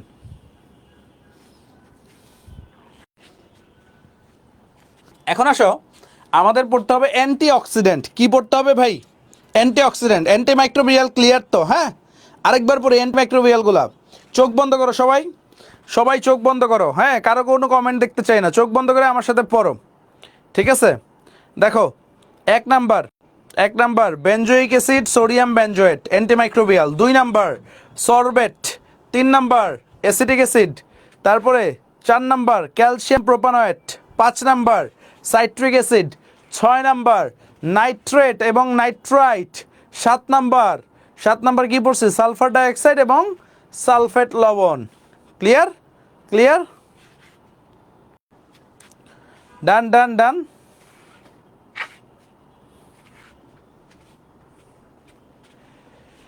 ওকে ওকে ওকে ওকে, ডান, মাশাল্লাহ। এখন আসেন anti oxidant. Nice, anti oxidant. খেয়াল করো, অ্যান্টি অক্সিডেন্টের ভিতরে দুই প্রকার। একটা হচ্ছে, একটু খেয়াল করো, অ্যান্টি অক্সিডেন্টের সংজ্ঞাটা তো প্রথমে পড়ে নিবা তোমরা। সংজ্ঞাটা ক নাম্বারে আসতে পারে? দেখো, চর্বি বা লিপিড অণুর জারণ বিয়োজনে অংশগ্রহণকারী অক্সিজেন ও লিপিড অণু থেকে সৃষ্ট মুক্তমূলককে শোষণ করে। ঠিক আছে, কিছু রাসায়নিক চর্বিযুক্ত খাদ্যবস্তুর পচন রোধ করে। এদেরকে কি বলা হয়? অ্যান্টি অক্সিডেন্ট বলা হয়। অ্যান্টি অক্সিডেন্ট দুই ধরনের, একটা হচ্ছে মুক্তমূলক শোষণকারী, আর একটা হচ্ছে, একটু খেয়াল করো, মুক্তমূলক শোষণকারী আর একটা হচ্ছে অক্সিজেন শোষণকারী। একটু বুঝো, একটা কি মুক্তমূলক শোষণকারী, একটা হচ্ছে অক্সিজেন শোষণকারী। মুক্তমূলক মানে কি? Free radical. তোমরা ফ্রি রেডিক্যাল পড়ছো না? যে ফ্রি রেডিক্যালগুলো তৈরি হয় এগুলোকে যারা শোষণ করে, দেখো এগুলো একদম easy. BHA, বিউটাইলেটেড hydroxy anisole, BHD. ঠিক আছে, বিউটাইলেটেড হাইড্রক্সি টোলোইন। তারপরে কি পড়ছি আমরা? টিবিএইচকিউ। দেখো, টিবিএইচকিউ এটা কি? টার্সিয়ারি বিউটাইলেটেড হাইড্রক্সি কুইনন বা হাইড্রোকুইনন। ঠিক আছে, টার্সিয়ারি বিউটাইল হাইড্রোকুইনন, টিবিএইচকিউ। আরেকটা কি? Propyl gallate. আরেকটা কি? Propyl gallate. এগুলোর নামগুলো মুখস্থ রাখলেই হবে, প্রোপাইল গ্যালেট। এখন দেখো, এখন দেখো, পরীক্ষায় টিচাররা তোমার সাথে মাঝে মাঝে মজা করবে। দেখো, এই যে বিউটাইলেটেড হাইড্রক্সি অ্যানিসল, একটু খেয়াল করো, অ্যানিসল বানানটা দেখো তো সবাই, সবাই দেখো, ANISOLE, এটা কি অ্যানিসল, ঠিক আছে? এই বানানটা নিয়েও টিচাররা অপশনে মজা করছে। একবার একটা অপশনে ছিল ক নাম্বারে অ্যানিসল, খ নাম্বারে ছিল অ্যানিসোল, ঠিক আছে, SOLE। সো মানে স্টুডেন্টরা তো মাথায় হাত, কি অবস্থা! মানে স্যার মনে হয় হচ্ছে তার বউয়ের সাথে ম্যাডামের সাথে ঝগড়া লাগছিল, ঝগড়া লাগার পরে পোলা বাইন্ডে তো নাচাইতে হবে, ঠিক আছে, রাগটা তো এক জায়গায় মনে করো খাটাইতে হবে। সো তখন তখন হচ্ছে সুন্দরভাবে সুন্দরভাবে হচ্ছে এটা দিয়েছে, বুঝে গেছে? অর্থাৎ অ্যানিসল আর অ্যানিসল। ওকে, ক্লিয়ার?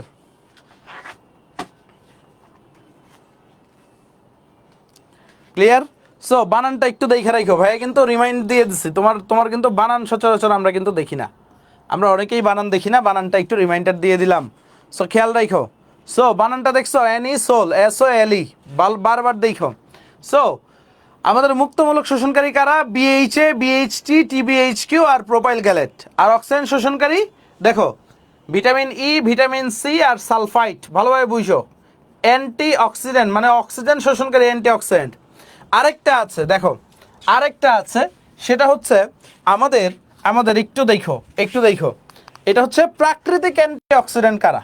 দেখো পরীক্ষার হলে প্যাচ লাগবে কিন্তু, আমি বলে দিচ্ছি প্রাকৃতিক অ্যান্টি অক্সিডেন্ট কারা। দেখো প্রাকৃতিক, দেখো প্রাকৃতিক অ্যান্টিঅক্সিডেন্ট দেখো vitamin C, vitamin E, vitamin beta carotene, ঠিক আছে, বিটা ক্যারোটিন, আরেকটা হচ্ছে সেলেনিয়াম। দেখো EC, বিটা ক্যারোটিন, সেলেনিয়াম। দেখো প্যাচটা কই লাগে আমি তোমারে বলতেছি, দেখো নোটে আসি, খেয়াল করো প্যাচটা কই লাগে। দেখো প্রথমে কি পড়ছো? মুক্তমূলক, ভালোভাবে বুঝো। দেখো পরীক্ষার হলে MCQতে মাথা দেখবে একবার ডাইনে গেছে একবার বামে গেছে, মানে সবই মনে হবে উত্তর। এই চ্যাপ্টারটা এমন একটা ভেজাইলা চ্যাপ্টার। একটা কি মুক্তমূলক শোষণকারী, একটা কি অক্সিজেন শোষণকারী, সবগুলাই কি বলো তো? অ্যান্টি অক্সিডেন্ট, অক্সিজেন শোষণকারী। একটা কি বলো তো? প্রাকৃতিক। একটা কি রে বাবা? প্রাকৃতিক। দেখো পেস লাগানো যাবে না। এটা কি পড়ছিলাম আমরা? BHA, তারপর কি BHT, তারপরে কি TBHQ, তারপর কি পড়ছিলাম? Propyl gallate. এবার লেখে লেখে পড়বা ভাই, নাইলে শেষ। অল্প কয়েকটা MCQ, অল্প কয়েকটা পড়া, এখান থেকে কিন্তু 2টা MCQ এই চ্যাপ্টার থেকে থাকবেই। অক্সিজেন শোষণকারী দেখো ভিটামিন E, ভিটামিন C, আরেকটা কি সালফাইট। দেখো প্যাচটা কই লাগে? সালফাইট। আর দেখো এখানে কি vitamin E, vitamin C, beta carotene,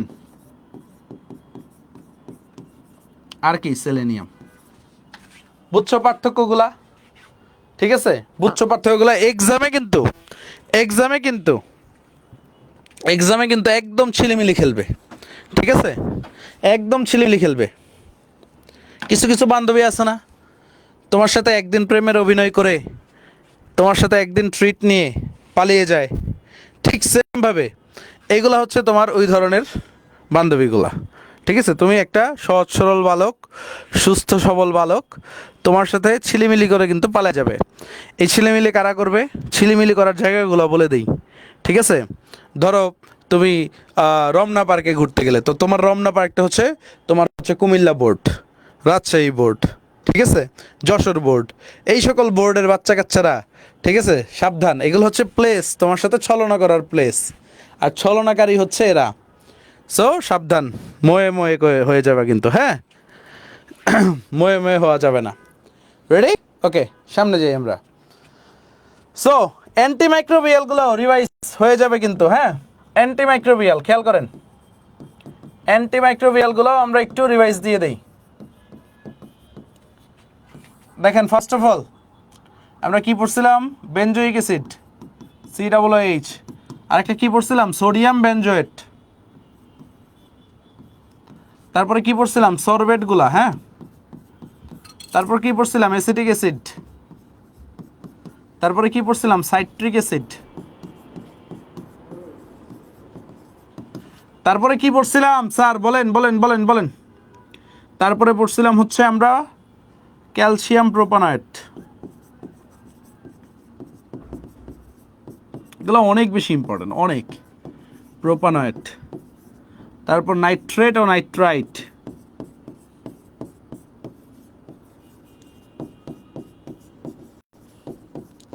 তারপরে কি পড়ছিলাম স্যার বলেন? সালফার ডাইঅক্সাইড অথবা সালফাইড গ্যাস, এগুলো লিখবা, কয়েকবার লিখলেই দেখবা মাথায় ব্রেনে গেঁথে গেছে। আচ্ছা, এটার কাজ কি? এই যে চিপস, এই যে চানাচুর, ঠিক আছে, এইভাবে পড়বা, এগুলো কিন্তু পরীক্ষায় আসে। সরবেট কি? দই মিষ্টি, মনে আছে? দই মিষ্টি। এটা কি? ওই যে আচার, চাটনি। উহু, জিভে জল আসে গো। পিএইচ কত বলেন তো? অ্যাসিটিক অ্যাসিডের পিএইচ কত? 3.74 নাকি 3.74 না 4.74? 4.74। ওকে, সাইট্রিক অ্যাসিডের পিএইচ কত? 3.14। তারপর দেখো নাইট্রেট এবং নাইট্রাইট, মাছ মাংস, হ্যাঁ মনে পড়ে, মাছ মাংস সংরক্ষণে। সালফার ডাইঅক্সাইড, ওই যে জুস, ফ্রেশ জুস, ঠিক আছে? ক্লিয়ার? ক্লিয়ার সবাই? ক্লিয়ার? ওকে, আসেন সামনে যাই। মোটামুটি তো রিভাইজ হয়ে গেছে। আর কিলেটিং এজেন্ট ভালোভাবে বুঝো। কিলেটিং এজেন্টকে, কিলেটিং এজেন্ট বলেন তো স্যার? প্যাচ পাচ কাটছে না? বলো, প্যাচ পাচ কাটছে কি না? প্যাচগুলো দূর হয়েছে? এই দেখো এখানে কিলেটিং এজেন্ট আছে। কিলেটিং এজেন্ট, কিলেটিং এজেন্ট কি জিনিস এটাকে একটু বুঝো। খাদ্যবস্তুর মধ্যে থাকা অবস্থান্তর ধাতুর আয়ন, বুঝছো? অবস্থান্তর ধাতু তো চিনি। খাদ্যবস্তুর মধ্যে থাকা অবস্থান্তর ধাতুর আয়ন তৈল চর্বির জারণ বিয়োজন প্রক্রিয়ায় প্রভাবক রূপে ক্রিয়া করে বিভিন্ন ভিটামিনকে নষ্ট করে, এর ফলে খাদ্য বিনষ্ট হয়। সো এর জন্য কিলেটিং এজেন্ট কে ভাই? এদের থেকে সংরক্ষণ করে কে? ইডিটিএ। দেখো, এটা নিয়ে একটা মিম ছিল কিন্তু, হ্যাঁ, এটা উচ্চারণ করতে পারতেছিল না একটা মেয়ে, খালি মাথা চাপড়াচ্ছিল, ঠিক আছে, কান্নাকাটি করতেছিল। মিমটা দেখছিলা কেউ তোমরা? মিমটা কেউ দেখছিলা? ঠিক আছে, এই যে বলতেছিল এই থাইলিনামাইন না ডায়ামামা এরকম করতেছিল, হ্যাঁ। সো এখন দেখো এটা একদম সহজ, আমার সাথে পড়ো। ইথিলিন, ইথিলিন ডাইঅ্যামিন, ঠিক আছে, টেট্রা অ্যাসিটিক অ্যাসিড। তোমরা জৈব যৌগ পড়ছো, ঠিক আছে, তোমরা ইন্ডিয়ানদের থেকে better. Ethylene diamine tetra acetic acid, ঠিক আছে। দেখো ethylene diamine tetra acetic acid, এই দেখো মাঝখানের অংশটুকু ইথিলিন, এই দেখো CH2 ডাইঅ্যামিন, এই যে দুইটা nitrogen, diamine. Tetra acetic acid কেন? এই যে দেখো CH2 বলো, এখানে দুইটা, ওইখানে দুইটা, এই টেট্রা অ্যাসিটিক অ্যাসিড, দুইটা দুইটা চারটা, ethylene diamine tetra acetic acid, ঠিক আছে? ক্লিয়ার? ক্লিয়ার? ক্লিয়ার? ক্লিয়ার সবাই?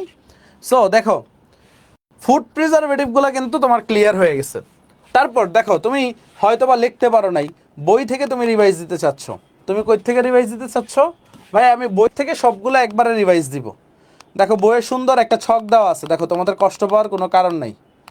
এই দেখো sodium benzoate, sodium sorbate, acetic acid, প্রোপানয়েট, citric acid, sodium nitrate, এদের কাজও দেওয়া আছে। দেখো সোডিয়াম বেনজয়েট কি করে? ইস্ট মোল্ড, অণুজীব ধ্বংস করে, ঠিক আছে। তারপর চিপস চানাচুরটা এখানে দেয় নাই, বাট পরীক্ষায় আসে। এই যে দই মিষ্টি দেওয়া আছে, সোডিয়াম সরবেট।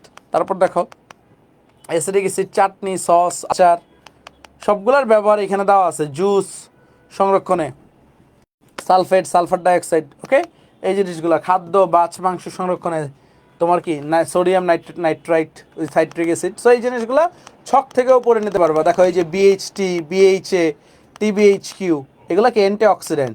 ফুড এডিটিভস কোনগুলো আছে দিয়ে দিচ্ছে। সো তুমি যদি একবারে ছক থেকে রিভাইজ দিতে চাও তাও দিতে পারবে। এখন আসো, কৌটাজাতকরণ আমাদের সিলেবাসে নাই, আমরা কিছু MCQ প্র্যাকটিস করি। গরম গরম MCQ প্র্যাকটিস করা দরকার না? দেখো সিকিউর আগে কিছু MCQ প্র্যাকটিস করি। আচ্ছা রেডি তোমরা? কিছু MCQ প্র্যাকটিস করলে মনে করো সুন্দরভাবে সব কাভার আপ হয়ে যাবে। কয়টা ক্লাস হবে? আরে কর্মমুখী রসায়ন সিলেবাস দেখছো তোমরা? শর্ট সিলেবাসটা কেউ দেখছো? আমাদের আর কটুক বাকি আছে এখন বলো তো? কি বাকি আছে? কোন টপিকটা বাকি আছে আমাদের বলো তোমরা? কয়টা টপিক বাকি আছে আমাদের? যারা সিলেবাস সম্বন্ধে ধারণা আছো, আর কয়টা টপিক বাকি আছে আমাদের এখন বলো? আর একটা টপিক বাকি আছে, ভিনেগার। আর কয়টা টপিক বাকি আছে? একটা। আমাদের কিন্তু পড়া 70% শেষ। 70% পড়া কিন্তু শেষ। একটা টপিক বাকি আছে। কি বলছি? ক্লাস হবে 1.5 ঘন্টা। এটা কি এফআরবির যেনতেন ক্লাস? এটা হচ্ছে এফআরবির স্পেশাল ক্লাস, যেখান থেকে একটা সিকিউ পাবা, 2টা এমসিকিউ পাবা। ক্লাসের ডিউরেশন সবচেয়ে ছোট, তাই না? এফআরবির সবচেয়ে স্পেশাল ক্লাস কেমিস্ট্রির। ওকে, নোবেল সাবজেক্টের ক্লাস। 2টা এমসিকিউ পাবা নিশ্চিত, আর কয়টা? একটা সিকিউ পাবা। ওকে, ক্লিয়ার? দেখো, ফরমালিনে কি পরিমাণ মিথানল থাকে বলো তো? 40%। ফরমালিন কি? 40% মিথালিনের জলীয় দ্রবণ। 40% HCHOর জলীয় দ্রবণকে কি বলা হয়? ঠিক আছে, ফরমালিন বলে। তারপরে আসেন সামনে যাই আমরা। প্রাকৃতিক, খেয়াল করো, প্রাকৃতিক অ্যান্টিঅক্সিডেন্ট। দেখো এখন কি তোমার কনফিডেন্সটা ভালো কাজ করবে। কুমিল্লা বোর্ড, প্রাকৃতিক অ্যান্টিঅক্সিডেন্ট কোনটা বলেন? কি পড়াইছিলাম? ই, সি, বিটা আর সেলেনিয়াম। এবার মনে রাখবা, ইসিবি সেতু। মিরপুরে থাকো কারা কারা? মিরপুরে, মিরপুর পাশে আছে কেউ? ইসিবি চত্বর নামে একটা চত্বর আছে, দেখবা একটা চত্বর আছে মিরপুরে, ঠিক আছে? কালচি থেকে গেতে ইসিবি চত্বর, ঠিক আছে? সো এই ইসিবি চত্বর দিয়ে মনে রাখবা, ইসিবি চত্বর একটা ফ্লাইওভার আছে, এইভাবে মনে রাখবা, ই সি বি সেতু, ঠিক আছে? এটা দিয়ে মনে রাখলে দেখবা দুনিয়াটা ইজি হয়ে গেছে। একটা সেতুর নাম ইসিবি। ওকে, তো vitamin E, vitamin C, beta carotene আর সেলেনিয়াম। সো প্রাকৃতিক অ্যান্টিঅক্সিডেন্ট কোনটা? Beta carotene. তারপর দেখো, কোনটি অ্যান্টিঅক্সিডেন্ট? কোনটা অ্যান্টিঅক্সিডেন্ট বলো? কোনটা অ্যান্টিঅক্সিডেন্ট বলো এগুলোর ভিতরে? সোডিয়াম বেনজয়েট না রে বাবা, এটা তো আমরা অ্যান্টিমাইক্রোবিয়াল। সাইট্রিক অ্যাসিড না, একটু আগেই পড়ছে অ্যান্টিমাইক্রোবিয়াল। বিউটাইলেটেড হাইড্রক্সি অ্যানিসল, ইয়েস, ঠিক আছে, বিএইচএ। বিএইচএ আমরা কি পড়ছিলাম? অ্যান্টিঅক্সিডেন্ট পড়ছিলাম। ক্লিয়ার কিনা? ক্লিয়ার? ক্লিয়ার? তারপরে দেখো, নিচের কোন উপাদান দ্বারা খাদ্য সংরক্ষণ পদ্ধতিকে কিউরিং বলে? বলেন স্যার, বলেন কোনটা দ্বারা খাদ্য সংরক্ষণ পদ্ধতিকে কিউরিং বলে? খাদ্য লবণ পড়ছো তোমরা, ঠিক আছে? সোডিয়াম ক্লোরাইডের গাঢ় জলীয় দ্রবণ দ্বারা। তারপরে দেখো, কিউরিংয়ে ব্যবহৃত হয় কোনটা? Sodium chloride. কিউরিংয়ে কোনটা ব্যবহার করা হয়? Sodium chloride. নাইস। তারপরে আসেন পরেরটা দেখি। খাদ্য সংরক্ষণে কত ঘনমাত্রার চিনি লবণের মতো কাজ করে? বলেন, কত ঘনমাত্রার চিনি লবণের মতো কাজ করে? উত্তর কি দিতে হবে? 65 থেকে যেহেতু 70% আছে, উত্তর কি হবে? 60%। বই পড়ছো? বই পড়ছো? আর কোনো কনফিউশন আছে? বই পড়ার পরে আর কোনো কনফিউশন আছে? নাই। তারপর আসো, কোনটি প্রাকৃতিক খাদ্য সংরক্ষক? বলেন, প্রাকৃতিক খাদ্য সংরক্ষক কোনটা? লবণ, সোডিয়াম ক্লোরাইড। প্রাকৃতিক খাদ্য সংরক্ষক কোনটা? প্রাকৃতিক খাদ্য সংরক্ষক সোডিয়াম ক্লোরাইড, লবণ। কৃত্রিম খাদ্য প্রিজারভেটিভ কোনটি বলো? কৃত্রিম খাদ্য প্রিজারভেটিভ, ফুড প্রিজারভেটিভ। দেখো, বেনজোইক অ্যাসিড পড়ছিলাম না আমরা? Antimicrobial benzoic acid C6H5COOH। মাছ মাংস সংরক্ষণে কোনটি ব্যবহার করা হয়? তোমরাই উত্তর দিবা, আমি কিছু বলবো না। মাছ মাংস সংরক্ষণে উত্তর দাও।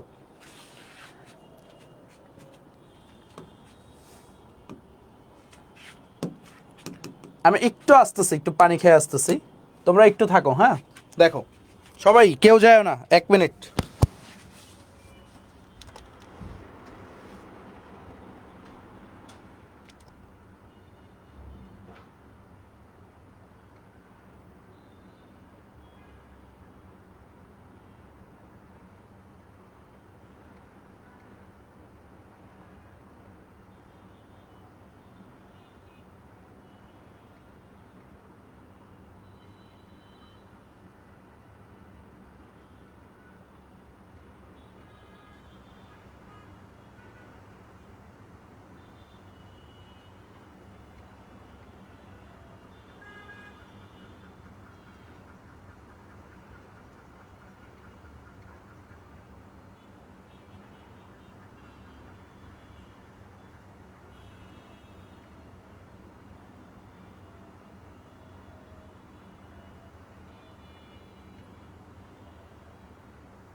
কি অবস্থা, বলো কি হবে উত্তর?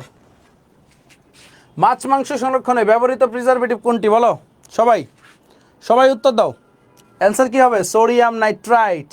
আমরা দেখছি সোডিয়াম নাইট্রেট এবং সোডিয়াম নাইট্রাইট। নাইস। তারপরে আসেন পরেরটায় যাই। মাংস সংরক্ষণে ব্যবহৃত খাদ্য সংরক্ষক কোনটি? একটু আগেই পড়ছি আমরা, দেখেন এ বি সি অর ডি। উত্তর কি? Sodium nitrite. দেখছো এই জায়গাগুলো থেকে কিন্তু বোর্ডে প্রশ্নগুলো বেশি আসে। আমি আবার বলতেছি এই জায়গাগুলো থেকে বোর্ডে প্রশ্নগুলো কিন্তু বেশি আসে। তারপরে দেখেন প্রাকৃতিক অ্যান্টিঅক্সিডেন্ট কোনটি বলো? প্রাকৃতিক অ্যান্টিঅক্সিডেন্ট কোনটা হবে? A B C or D? Beta carotene antioxidant তিনটা দেখছি, বিএইচএ, বিএইচটি, টিবিএইচকিউ, প্রাকৃতিক অ্যান্টিঅক্সিডেন্ট। পরেরটা দেখো খাদ্য সংরক্ষণে ব্যবহৃত অ্যান্টিঅক্সিডেন্ট কোনটি বলেন? বলো বলো বলো। অ্যান্টিঅক্সিডেন্ট বলছে, বিএইচটি হবে। এটা কি? এই ইথানোইক অ্যাসিড হবে না, অ্যান্টিমাইক্রোবিয়াল। C6H12O6, গ্লুকোজও না, ইডিটিএ, কিলেটিং এজেন্ট, তিনটার একটাও হবে না। অ্যান্সার কি? ডি নাম্বারটা। অ্যান্সার কি? ডি নাম্বারটা। তারপরে আসেন পরেরটাই যাই। নিচের কোনটি কিলেটিং এজেন্ট হিসেবে ব্যবহার করা হয়? সবাই বলো। অ্যান্সার কি? এটাও D, EDTA, ethylene diamine tetra acetic acid. Ethylene diamine tetra acetic acid. পরেরটাই যাই। প্রিজারভেটিভ কোনটি? সবাই বলো। প্রিজারভেটিভ সবাই। প্রিজারভেটিভ এই যে সোডিয়াম বেনজয়েট, ঠিক আছে, প্রিজারভেটিভ হিসেবে কাজ করে সোডিয়াম বেনজয়েট। পরেরটা দেখো, বিএইচ এর পূর্ণরূপ কি? খেয়াল করো, বিএইচ এর বিউটাইলেটেড হাইড্রোক্সি অ্যানিসল, এসওএলই। এসওএল দেখছো, দিনাজপুর বোর্ড 2015 সালে দুষ্টামিটা করছে। অ্যান্সার কি হবে? ক নাম্বারটা, বিউটাইলেটেড হাইড্রোক্সি অ্যানিসল। ঠিক আছে, ওকে। অ্যান্সার কি? এই নাম্বারটা। তারপর দেখো, খাদ্যে নিম্নের কোন প্রিজারভেটিভ অতিমাত্রায় উপস্থিতি মানবদেহে ক্যান্সার সৃষ্টিতে সহায়ক? কোনটা মানবদেহে ক্যান্সার সৃষ্টিতে সহায়ক? সবাই একটু বলো। সবাই। A B C or D? Sodium benzoate, citric acid, sodium nitrite, potassium sorbate. কোনটা হবে? অ্যান্সার কি? Sodium benzoate. অ্যান্সার কি হবে ভাইয়া? Sodium benzoate. নাইস, ওকে। তারপরেরটা দেখো, জুস সংরক্ষণে এটা তো পারা দরকার ভাই। জুস সংরক্ষণে কোন প্রিজারভেটিভ ব্যবহার করা হয় জুস সংরক্ষণে? অ্যান্সার কি? Sulphur dioxide. আমরা অনেক মজা করে করে অনেকভাবে রিকল করে করে পড়ার চেষ্টা করছি, তাই না? Sulphur dioxide. পরেরটা দেখি, ভিনেগার কি? সবাই বলেন। 6 থেকে 10% ইথানোইক অ্যাসিডের জলীয় দ্রবণ। আচ্ছা, ঠিক আছে।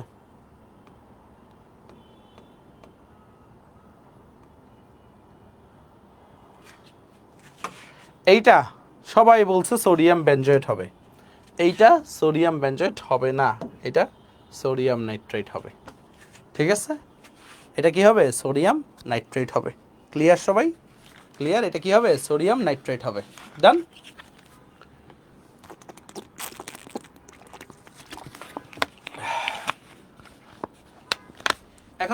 এখন আসেন সামনে যাই, বইটা আবার খুলি। লাস্ট টপিক বলেন নাম কি? লাস্ট টপিক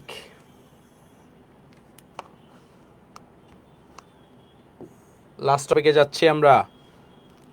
ভিনেগার, ঠিক আছে।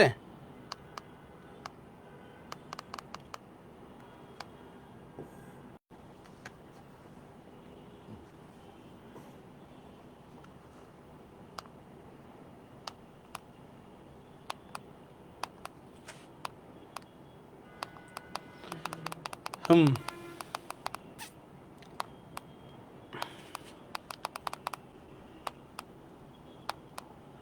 রেডি সবাই? রেডি কিনা, আসতে পারছো সবাই? মল্ট ভিনেগার পদ্ধতিতে ভিনেগার প্রস্তুতি, ঠিক আছে? রেডি, আসতে পারছো সবাই? দেখো, একটু ভাল লাগতেছে না? এই প্রথম এফআরবির কোনো একটা ক্লাস করে ভাল লাগতেছে না যে খুবই দ্রুত একটা চ্যাপ্টার শেষ হইতেছে? হ্যাঁ, ভালো লাগতেছে কি না বলো? ঠিক আছে, এখান থেকে কিন্তু একটা সিকিউ কমন পাবা। হ্যাঁ, আর এই ভিনেগারটা থেকেই সিকিউ আসবে। গ নাম্বারে কি আসবে? গ নাম্বারে বলো তো স্যার কি আসবে? দেখো কি আসবে, বলো বলো, গ নাম্বারে কি আসবে?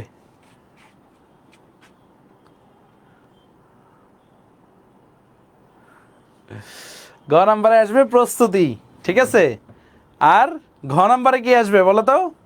ঘ নাম্বারে কি আসবে? ঘ নাম্বারে হচ্ছে ভিনেগার কিভাবে খাদ্য সংরক্ষণে ব্যবহৃত হয়। ঘ নাম্বারে কি আসবে? ঘোড়ায় কি আসবে? ভিনেগারের খাদ্য সংরক্ষণ কৌশল, ঠিক আছে? সব বোর্ডেই সেম প্রশ্ন আসবে ইনশাল্লাহ। ইনশাল্লাহ কোনো অঘটন না ঘটলে এইটা ছাড়া প্রশ্ন করার আর ওয়ে নাই। ক্লিয়ার? স্যার এখন দেখো ভিনেগার কিভাবে প্রস্তুত করা হয়। এইখানে ছোট্ট করে একটু কিছু বলছে, এটা আগে একটু রিডিং করে। আমাদের যেহেতু তারা আছে, আমাদের সবার কি অনেক তারা না, একটু টাইম আছে, একটু দেখি বইয়ে কি কি লেখছে। হ্যাঁ, একবার একটু দেখি। দেখো, আখ অথবা খেজুরের রসে, খেয়াল করো, আখ অথবা খেজুরের রসে 16 থেকে 20% কি থাকে? সুক্রোজ চিনি থাকে। ভালোভাবে বুঝো, সুক্রোজের সংকেতটা কি? C12H22O11। দেখো, C12, এটার সাথে 10 যোগ করো, H22, এটারে 2 দ্বারা ভাগ করো, অক্সিজেন 11। সুক্রোজের সংকেতে অনেকে পারি না আমরা, ঠিক আছে? C12H22O11, C12H22O11, সেই জিনিসটা একটু মাথায় রাখো। 12, 22, 11, এই এটা কি সুক্রোজের সংকেত। সুক্রোজ দ্রবণে মল্ট এক্সট্রাক্ট ও ইস্টের গুঁড়া যোগ করা হয়। কিসের গুঁড়া? ইস্টের গুঁড়া। ইস্ট কি? ব্যাকটেরিয়া। এখন ইস্ট থেকে নিঃসৃত কি হয়? দুইটা এনজাইম, একটা হচ্ছে ইনভার্টেজ আর একটা কি? জাইমেজ। ইস্ট থেকে কয়টা ব্যাকটেরিয়া বাইর হয়? দুইটা ব্যাকটেরিয়া। এই ব্যাকটেরিয়ার প্রভাবে কি হয়? ফার্মেন্টেশন। ফার্মেন্টেশন মানে কি বলো তো? পচন ঘটে। কি ঘটে ভাইয়া? পচন ঘটে। এতে প্রথমে কি হয়? ইথানল তৈরি হয়, ঠিক আছে? যেখানেই থাকবে জল সেখানেই তৈরি হবে নল। এই নলের নাম কি? ইথানল। তাহলে কই থেকে? দেখো, প্রথমে হচ্ছে ফার্মেন্টেশন ঘটছে, এতে প্রথমে ইথানল এবং পরে এসিটোব্যাক্টর নামক ব্যাকটেরিয়ার প্রভাবে বায়ুর অক্সিজেন দ্বারা জারিত হয়ে এটা ইথানোয়িক অ্যাসিড লঘু জলীয় দ্রবণে পরিণত। এইভাবে বিভিন্ন হাবিজাবি কথা লিখছে। এখন এটা আমাদের জন্য বেশি ইম্পর্টেন্ট, মূলনীতি দরকার নাই। মূলনীতি কি দরকার আছে? বলেন স্যার, মূলনীতি দরকার আছে? দরকার নাই। ওকে, আপাতত মূলনীতি দরকার নাই। এখন আসেন কই চলে যাব ভাইয়া? দেখো দেখো কই চলে যাব আমরা। একদম নিচের দিকে আসো, একদম নিচের দিকে আসো। দেখো, এত কাহিনী দরকার নাই, আমাদের পরের পেজে দরকার। এই যে এইখান থেকে দেখো, আসল খেলায় আসেন স্যার। রেডি সবাই? রেডি? তিনটা বিক্রিয়া মনে রাখতে হবে। কয়টা বিক্রিয়া? তিনটা। দেখো, চিনি, সুক্রোজ, পানির উপস্থিতিতে ইনভার্টেজ এনজাইমের মাধ্যমে কত ডিগ্রি? এই তাপমাত্রাটা খুবই ইম্পর্টেন্ট। 37 degree Celsius. কিসে পরিণত হয়? ইনভার্ট চিনিতে পরিণত হয়। কি চিনি? চিনিটা কিসে পরিণত হয়? ইনভার্ট চিনিতে। দেখো, কেন ইনভার্ট চিনি বললাম? এটা থেকে একটা এমসিকিউ আসে, অনেকে প্যাচ লাগায় ফেলে। গ্লুকোজ ফ্রুক্টোজের মিশ্রণকে কি বলা হয়? সুক্রোজ বলা হয় না ইনভার্ট চিনি বলা হয়? বলো। অনেকে উত্তর দিয়ে দেয় গ্লুকোজ ফ্রুক্টোজের মিশ্রণকে সুক্রোজ বলা হয় না। উত্তরটা কি? গ্লুকোজ ফ্রুক্টোজের মিশ্রণকে কি বলা হয়? ইনভার্ট চিনি বলা হয়। ওকে, ক্লিয়ার ক্লিয়ার ক্লিয়ার।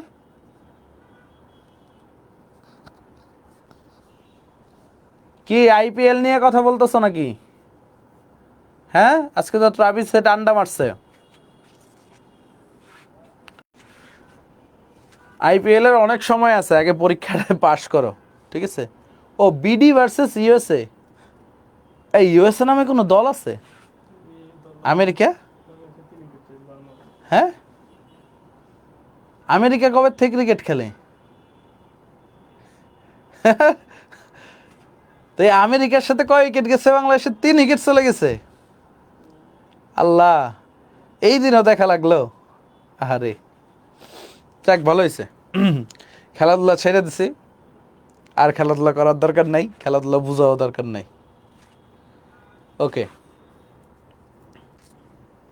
লিটন ডাক মারছে। হ্যাঁ, লিটন ডাক মারছে, তো এটা হচ্ছে 14 রান করছে। হ্যাঁ, এই তোমরা ডাক মারছে বলো কেন? ঠিক আছে, ওকে আসো, কিছু করার নাই। ঠিক আছে, লিটন দাসে যতদিন দল থেকে বাদ না দিবে এই দলের উন্নতি হবে না। ঠিক আছে, লিটন দাস জিম্বাবুয়ের সাথে একবার সেঞ্চুরি করবে, 3 বছরের জন্য দলে পাকাপোক্ত হয়ে যাবে। সো এইসব দাস বাবা আমাদের দরকার নাই। ওকে আসেন সামনে যাই, সামনে যাই, আমরা পড়ি। ওকে, খেয়াল করো।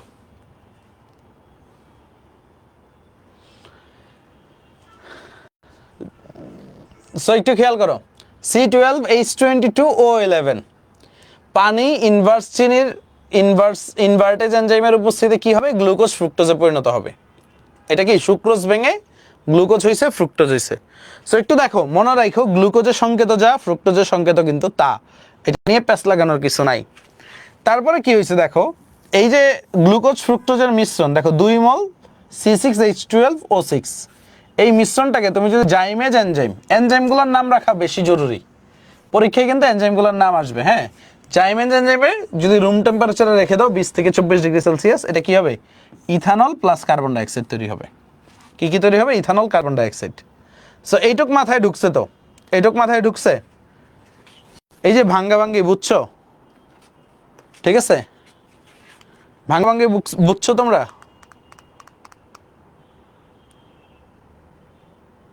ওকে, আচ্ছা সামনে যাই।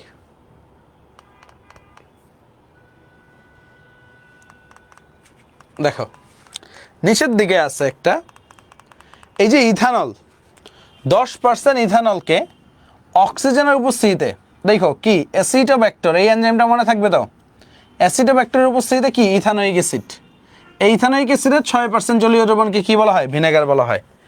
এই তিনটা লাইন মনে রাখতে পারবা কিনা দেখো, এখানে মাঝখানে কয়েকটা জিনিস কত দিন রাখবা এগুলো একটু রিডিং করো, এগুলো দরকার নেই। ঠিক আছে, সো এই 3টা জিনিস মনে রাখতে পারবা তো। দেখো ফার্স্ট অফ অল কি বললাম, দেখো C12H22O11, এটারে কি বলা হয়? এটারে বলা হয় সুক্রোজ, বা এটারে চিনি বলি আমরা, চিনির সংকেত। এখানে কোন এনজাইম দিব বলো তো? 37 ডিগ্রি সেলসিয়াস তাপমাত্রায় কি ইনভার্টেজ এনজাইম, তাই না? কি এনজাইম বলো তো? Invertase enzyme.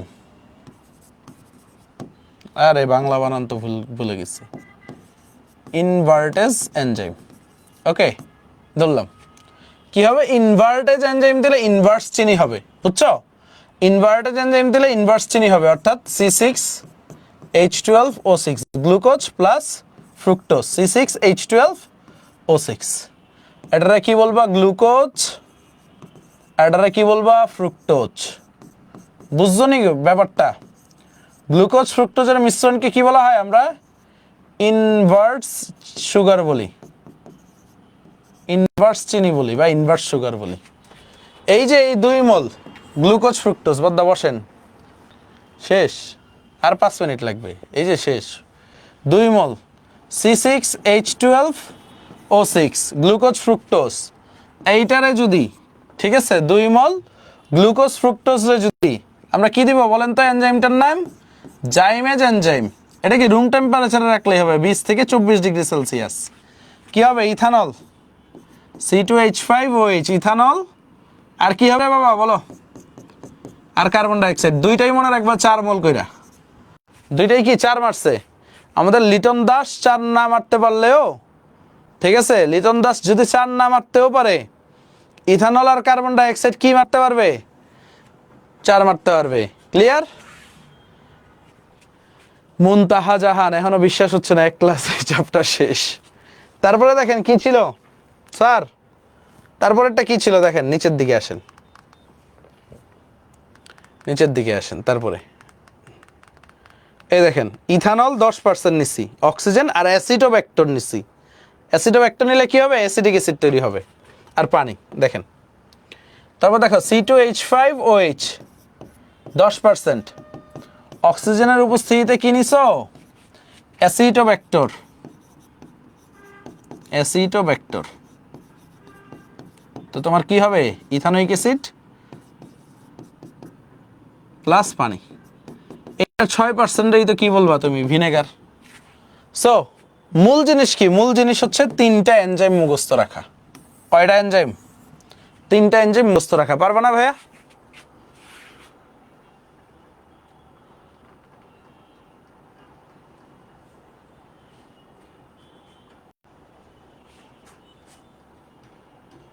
ওকে, পারবা তো ইনশাল্লাহ। সো এখানে বেশি কিছু লাগে না, 3টা এনজাইম মুখস্থ রাখাটা জরুরি। এবং পরীক্ষায় গ নাম্বারে আমি তোমার এমনও প্রশ্ন দেখাবো আজকে, ঠিক আছে? এমনও প্রশ্ন দেখাবো যে এই 3টা এনজাইমের নাম জানতে চাইছে। ওকে, এখন আসেন আমরা আরেকটা জায়গা পড়ি, ভিনেগারের খাদ্য সংরক্ষণ কৌশল। দেখো ভিনেগারের খাদ্য সংরক্ষণ কৌশল দেখো, কটুক লেখলে তোমরা পুরান নাম্বার পেয়ে যাবে। দেখো এই যে এইখানে যে লাইনগুলো আছে ভিনেগারের ব্যবহার, ঠিক আছে? এই লাইনগুলো একটু রিডিং পড়তে পারবে না? খাদ্য সংরক্ষণের কৌশল, ঠিক আছে? দেখো প্রিজারভেটিভ রূপে ভিনেগারের ক্রিয়া কৌশল। সকল খাদ্যদ্রব্যকে ব্যাকটেরিয়া নিজেদের খাবার হিসেবে গ্রহণ এবং বংশবিস্তার ঘটায়। এর ফলে আমাদের খাদ্যের পচন শুরু হয়। সব ধরনের প্রিজারভেটিভ এর কৌশল হলো ক্ষতিকর ব্যাকটেরিয়া আক্রমণ থেকে খাদ্য বস্তুকে রক্ষা করা। এক্ষেত্রে সামান্য মৃদু অ্যাসিড যেমন ভিনেগার, দেখো এই যে এইখান থেকে সামান্য মৃদু অ্যাসিড যেমন ভিনেগার বা অম্লীয় লবণ ব্যবহার খাদ্যের পিএইচ যত কম রাখা যায় ততই ওই ক্ষতিকর ব্যাকটেরিয়ার বংশবৃদ্ধি হ্রাস করানো যায়। অর্থাৎ সামান্য H+ আয়নের উপস্থিতিতে ক্ষতিকর ব্যাকটেরিয়া বেঁচে থাকতে পারে না। তাই খাদ্যদ্রব্য সংরক্ষণে প্রিজারভেটিভ রূপে ভিনেগার রয়েছে। যেমন ভিনেগার প্রধানত অ্যাসিটিক অ্যাসিড, এ দেখো ভিনেগার প্রধানত কি হিসেবে কাজ করে? সে অ্যাসিটিক অ্যাসিড H+ আয়ন দেয়, ঠিক আছে? এবং জীবনে ক্ষতিকর ব্যাকটেরিয়া H+ কে দেখো এই যে এই বিক্রিয়াটা দেখাইলে হবে। ক্ষতিকর ব্যাকটেরিয়া এই ভিনেগারের যে H+ দিতে পারে, দেখো অ্যাসিটিক অ্যাসিড সে কি করে? এই যে বাফার দ্রবণ যখন পড়াইছিলাম মনে আছে? বাফার দ্রবণের সময় দেখাইছিলাম যে CH3 আর একটা H+ দেয়। এই H+ কি করে? এই জীবন্ত ক্ষতিকর ব্যাকটেরিয়াকে সে মৃত বা বিনষ্ট করে, শেষ। সো লাইন কয়টা? কিভাবে জীবাণুকে ধ্বংস করে বলো তো? এই জীবন যুদ্ধে আগায় থাকতে হবে তো। একটা কি? একটা কার খেলা? একটা প্রোটনের খেলা। এটা কার খেলা রে বাবা? বলো বলো বলো, কার খেলা? এই যে ব্যাকটেরিয়া ধ্বংস করার জন্য কি লাগবে? একটা প্রোটন লাগবে। ভিনেগার কি করে? ওই প্রোটনটা দিতে পারে, ওই প্রোটনের সংস্পর্শে এসে ব্যাকটেরিয়া ভ্যানিশ। আর ভিনেগারের ব্যবহার দেখো, এই ব্যবহার এখানে হাজারো ব্যবহার আছে, এই ব্যবহারগুলো দিতে হবে, ঠিক আছে? খাদ্যবস্তুকে ব্রাইন বা গাঢ় জলীয় দ্রবণ পানিতে ডুবিয়ে নিলে, ঠিক আছে, পানি দূর হয়। এরপর খাদ্যবস্তুকে ভিনেগার সিক্ত করে নেওয়া হয়। এরূপ সমগ্র প্রক্রিয়াকে কি বলা হয়? পিকলিং বলে। সেটাও পরীক্ষায় আসে। পিকলিং কি জিনিস? মানে ভিনেগারের মাধ্যমে সবজি যেমন শস্য, মাংস ভিনেগারের পিকলিং করে সংরক্ষণ করা যায়। প্রোটিনের দেখো দ্বিতীয় লাইন, প্রোটিনের এনজাইমিক অম্লীয় আদ্র বিশ্লেষণ ঘটে পিএইচ পরিসরে। তাই মাংস রান্নায় ভিনেগার ব্যবহারে মাংসের প্রোটিন ফাইবার হাইড্রোজেন বন্ধন সহজে ভাঙা যায় এবং মাংস নরম হয়। দেখবা মেয়েরা যারা আছো মাংস রান্না করতে পারো, কে কে? যারা যারা মাংস রান্না করতে পারো, বা ছেলেরাও তো পারে, ভালো রান্না করতে পারে, আমার বাসায় কালকে একটু মাংস টাংস রান্না করে পাঠায়ও, ঠিক আছে? অনেক দিন ধরে ক্ষুধার্ত আছে, স্বাস্থ্য টাস্থ্য ভেঙে গেছে, খাওয়া দরকার, বুঝতে পারছো? সো মাংস রান্না করে একটু পাঠায়ও, আর একটু ভিনেগার ডাইলে দিও, তাহলে মাংস আর শক্ত থাকবে না, বুঝছো? কেমিস্টরা কিন্তু অনেক ইয়া হয়, প্রেমিক হয়। ধরো তোমার বান্ধবী বা তোমার প্রেমিকা বা বউ, ফিউচার বউ মাংস রান্না করে নিয়ে আসলো তোমার জন্য, তো মাংসটা শক্ত হইল, তো পরের দিন যখন তার সাথে দেখা করতে যাবা, তার জন্য কি ফুল নিয়ে যাবা? না, একটা ভিনেগারের বোতল নিয়ে যাবা, যে ওগো শুনছো, এই ভিনেগারটা আগামীকাল তোমার তরকারিতে দিও, ঠিক আছে? মাংসটা নরম হবে, ভালোবাসা বেড়ে যাবে, ঠিক আছে? ধরো তুমি প্রেম না করো, তারপরও ধরো হচ্ছে নতুন বিবাহিত বউ, বা হচ্ছে নতুন বিয়ে হয়েছে তোমার বড় ভাই, বড় ভাইয়ের, তো ওই ভাবিকে গিফট দিয়ে আসতে পারো যে হচ্ছে একটা ভিনেগারের বোতল, ঠিক আছে? দেখবে হচ্ছে তাদের সংসারে সুখে শান্তি থাকবে, ঠিক আছে? রান্না মজা তো সংসারে শান্তি। ওকে, ঠিক আছে, সামনে যাই আমরা, সামনে যাই। একটু খেয়াল করেন, আমরা ভিনেগারের বিভিন্ন সংরক্ষণের কৌশল বই থেকে দেখে নিবা কীভাবে খাবার সংরক্ষণ করে। একটু এমসিকিউ দেখি, তারপর সিকিউতে চলে যাব। দেখো, খেয়াল করো, ভিনেগারের অপর নাম কি বলো তো? ভিনেগারের অপর নাম কি? ভিনেগারের অপর নাম হচ্ছে ইথানোয়িক অ্যাসিড। পরেরটাই যাই আমরা, নিচের কোন মিশ্রণটি ভিনেগার? দেখো, ইথানোয়িক অ্যাসিড প্লাস পানি, ঠিক আছে? তারপর দেখো, ভিনেগার কিভাবে ব্যাকটেরিয়া ধ্বংস করে, সবাই বলো তো।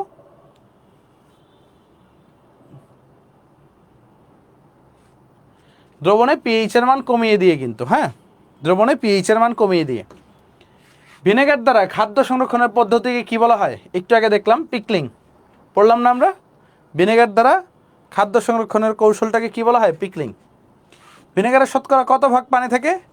আমরা জানি 6 থেকে 10% জলীয় দ্রবণ, তাই না? পানি কতটুক থাকে বলো? পানি কতটুক থাকবে? 90 থেকে 94%। অনেকে ক দিবে। দেখো, 6 থেকে 10% হচ্ছে অ্যাসিটিক অ্যাসিড থাকে। কি থাকে? অ্যাসিটিক অ্যাসিড থাকে। অ্যাসিটিক অ্যাসিডের 6 থেকে 10% জলীয় দ্রবণ, মানে বাকিটা পানি। অর্থাৎ 90 থেকে, মানে 94 থেকে 90% পানি থাকে। ওকে, ক্লিয়ার? সো এই জিনিসটা একটু মাথায় রাখবা। ওকে, দেখো, অ্যাসিটোব্যাক্টর দিলে এটা কি হবে বলো? কি ছিল? ইথানল না? ইথানল। ইথানলে অ্যাসিটোব্যাক্টর দিলে কি হবে? এই ইথানল বলো কেন তোমরা? ইথানল হবে তো, ইথানোয়িক অ্যাসিড। ইথানলে অ্যাসিটোব্যাক্টর দিলে ইথানোয়িক অ্যাসিড।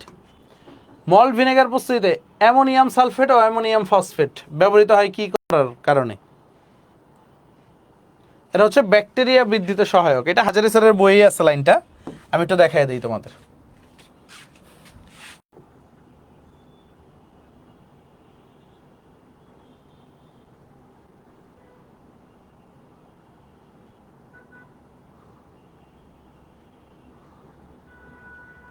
এই যে এই জায়গাটায় আছে,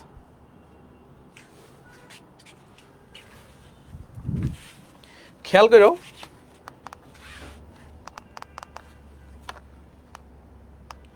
এই দেখো, এখানে আছে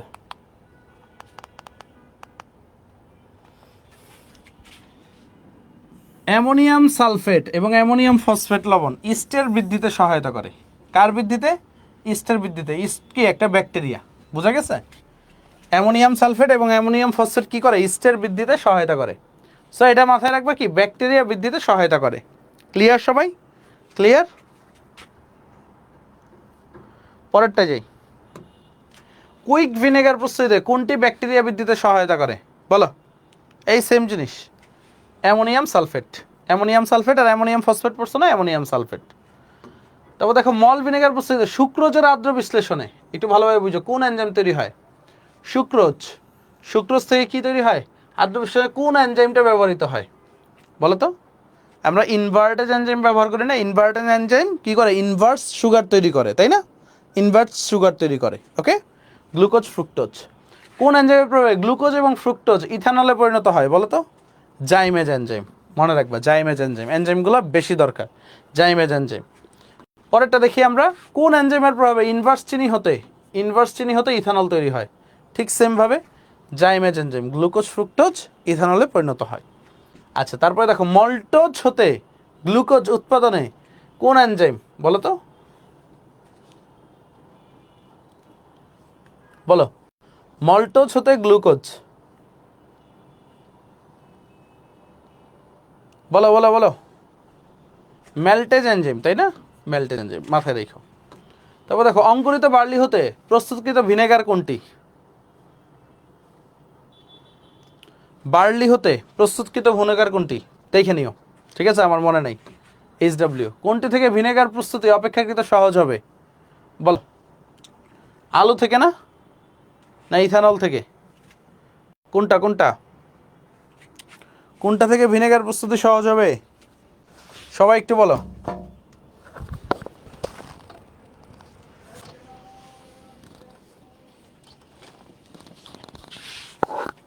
এটা HW দেখে নিও, আমি কনফিউজড, ঠিক আছে?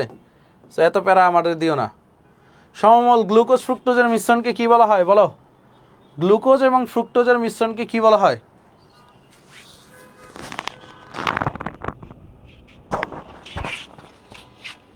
সমমল গ্লুকোজ এবং ফ্রুক্টোজের মিশ্রণকে কি বলা হয় বলো?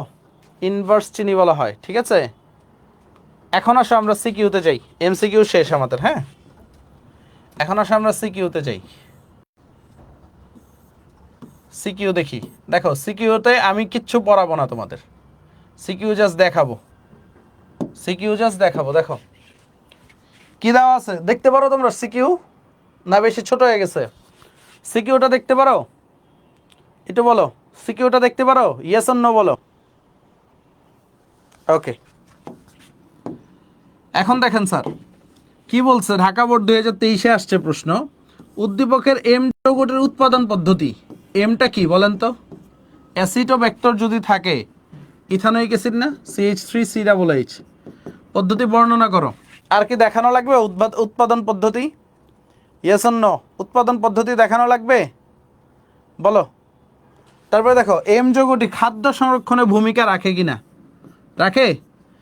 অ্যাসিটিক অ্যাসিড কি খাদ্য সংরক্ষণে ভূমিকা রাখে? এই স্যার রাখে কিনা? বইয়ে সুন্দরভাবে দেওয়া আছে। তারপর দেখো পরেরটা, কই আসছে? রাজশাহী বোর্ড 23, আখের রস থেকে সি যৌগ, সি যৌগটা কি? সি যৌগটা কি বলো? অ্যাসিটিক অ্যাসিড না? সি যৌগটা কি? Acetic acid. সেম প্রশ্ন কিনা?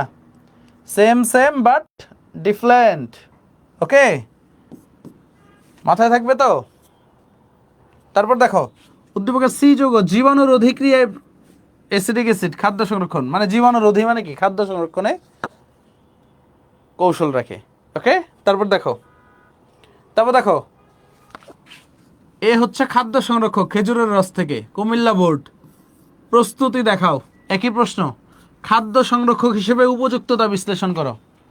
কি সব কিছুই কি সেম সেম বাট ডিফারেন্ট? তারপরে আসেন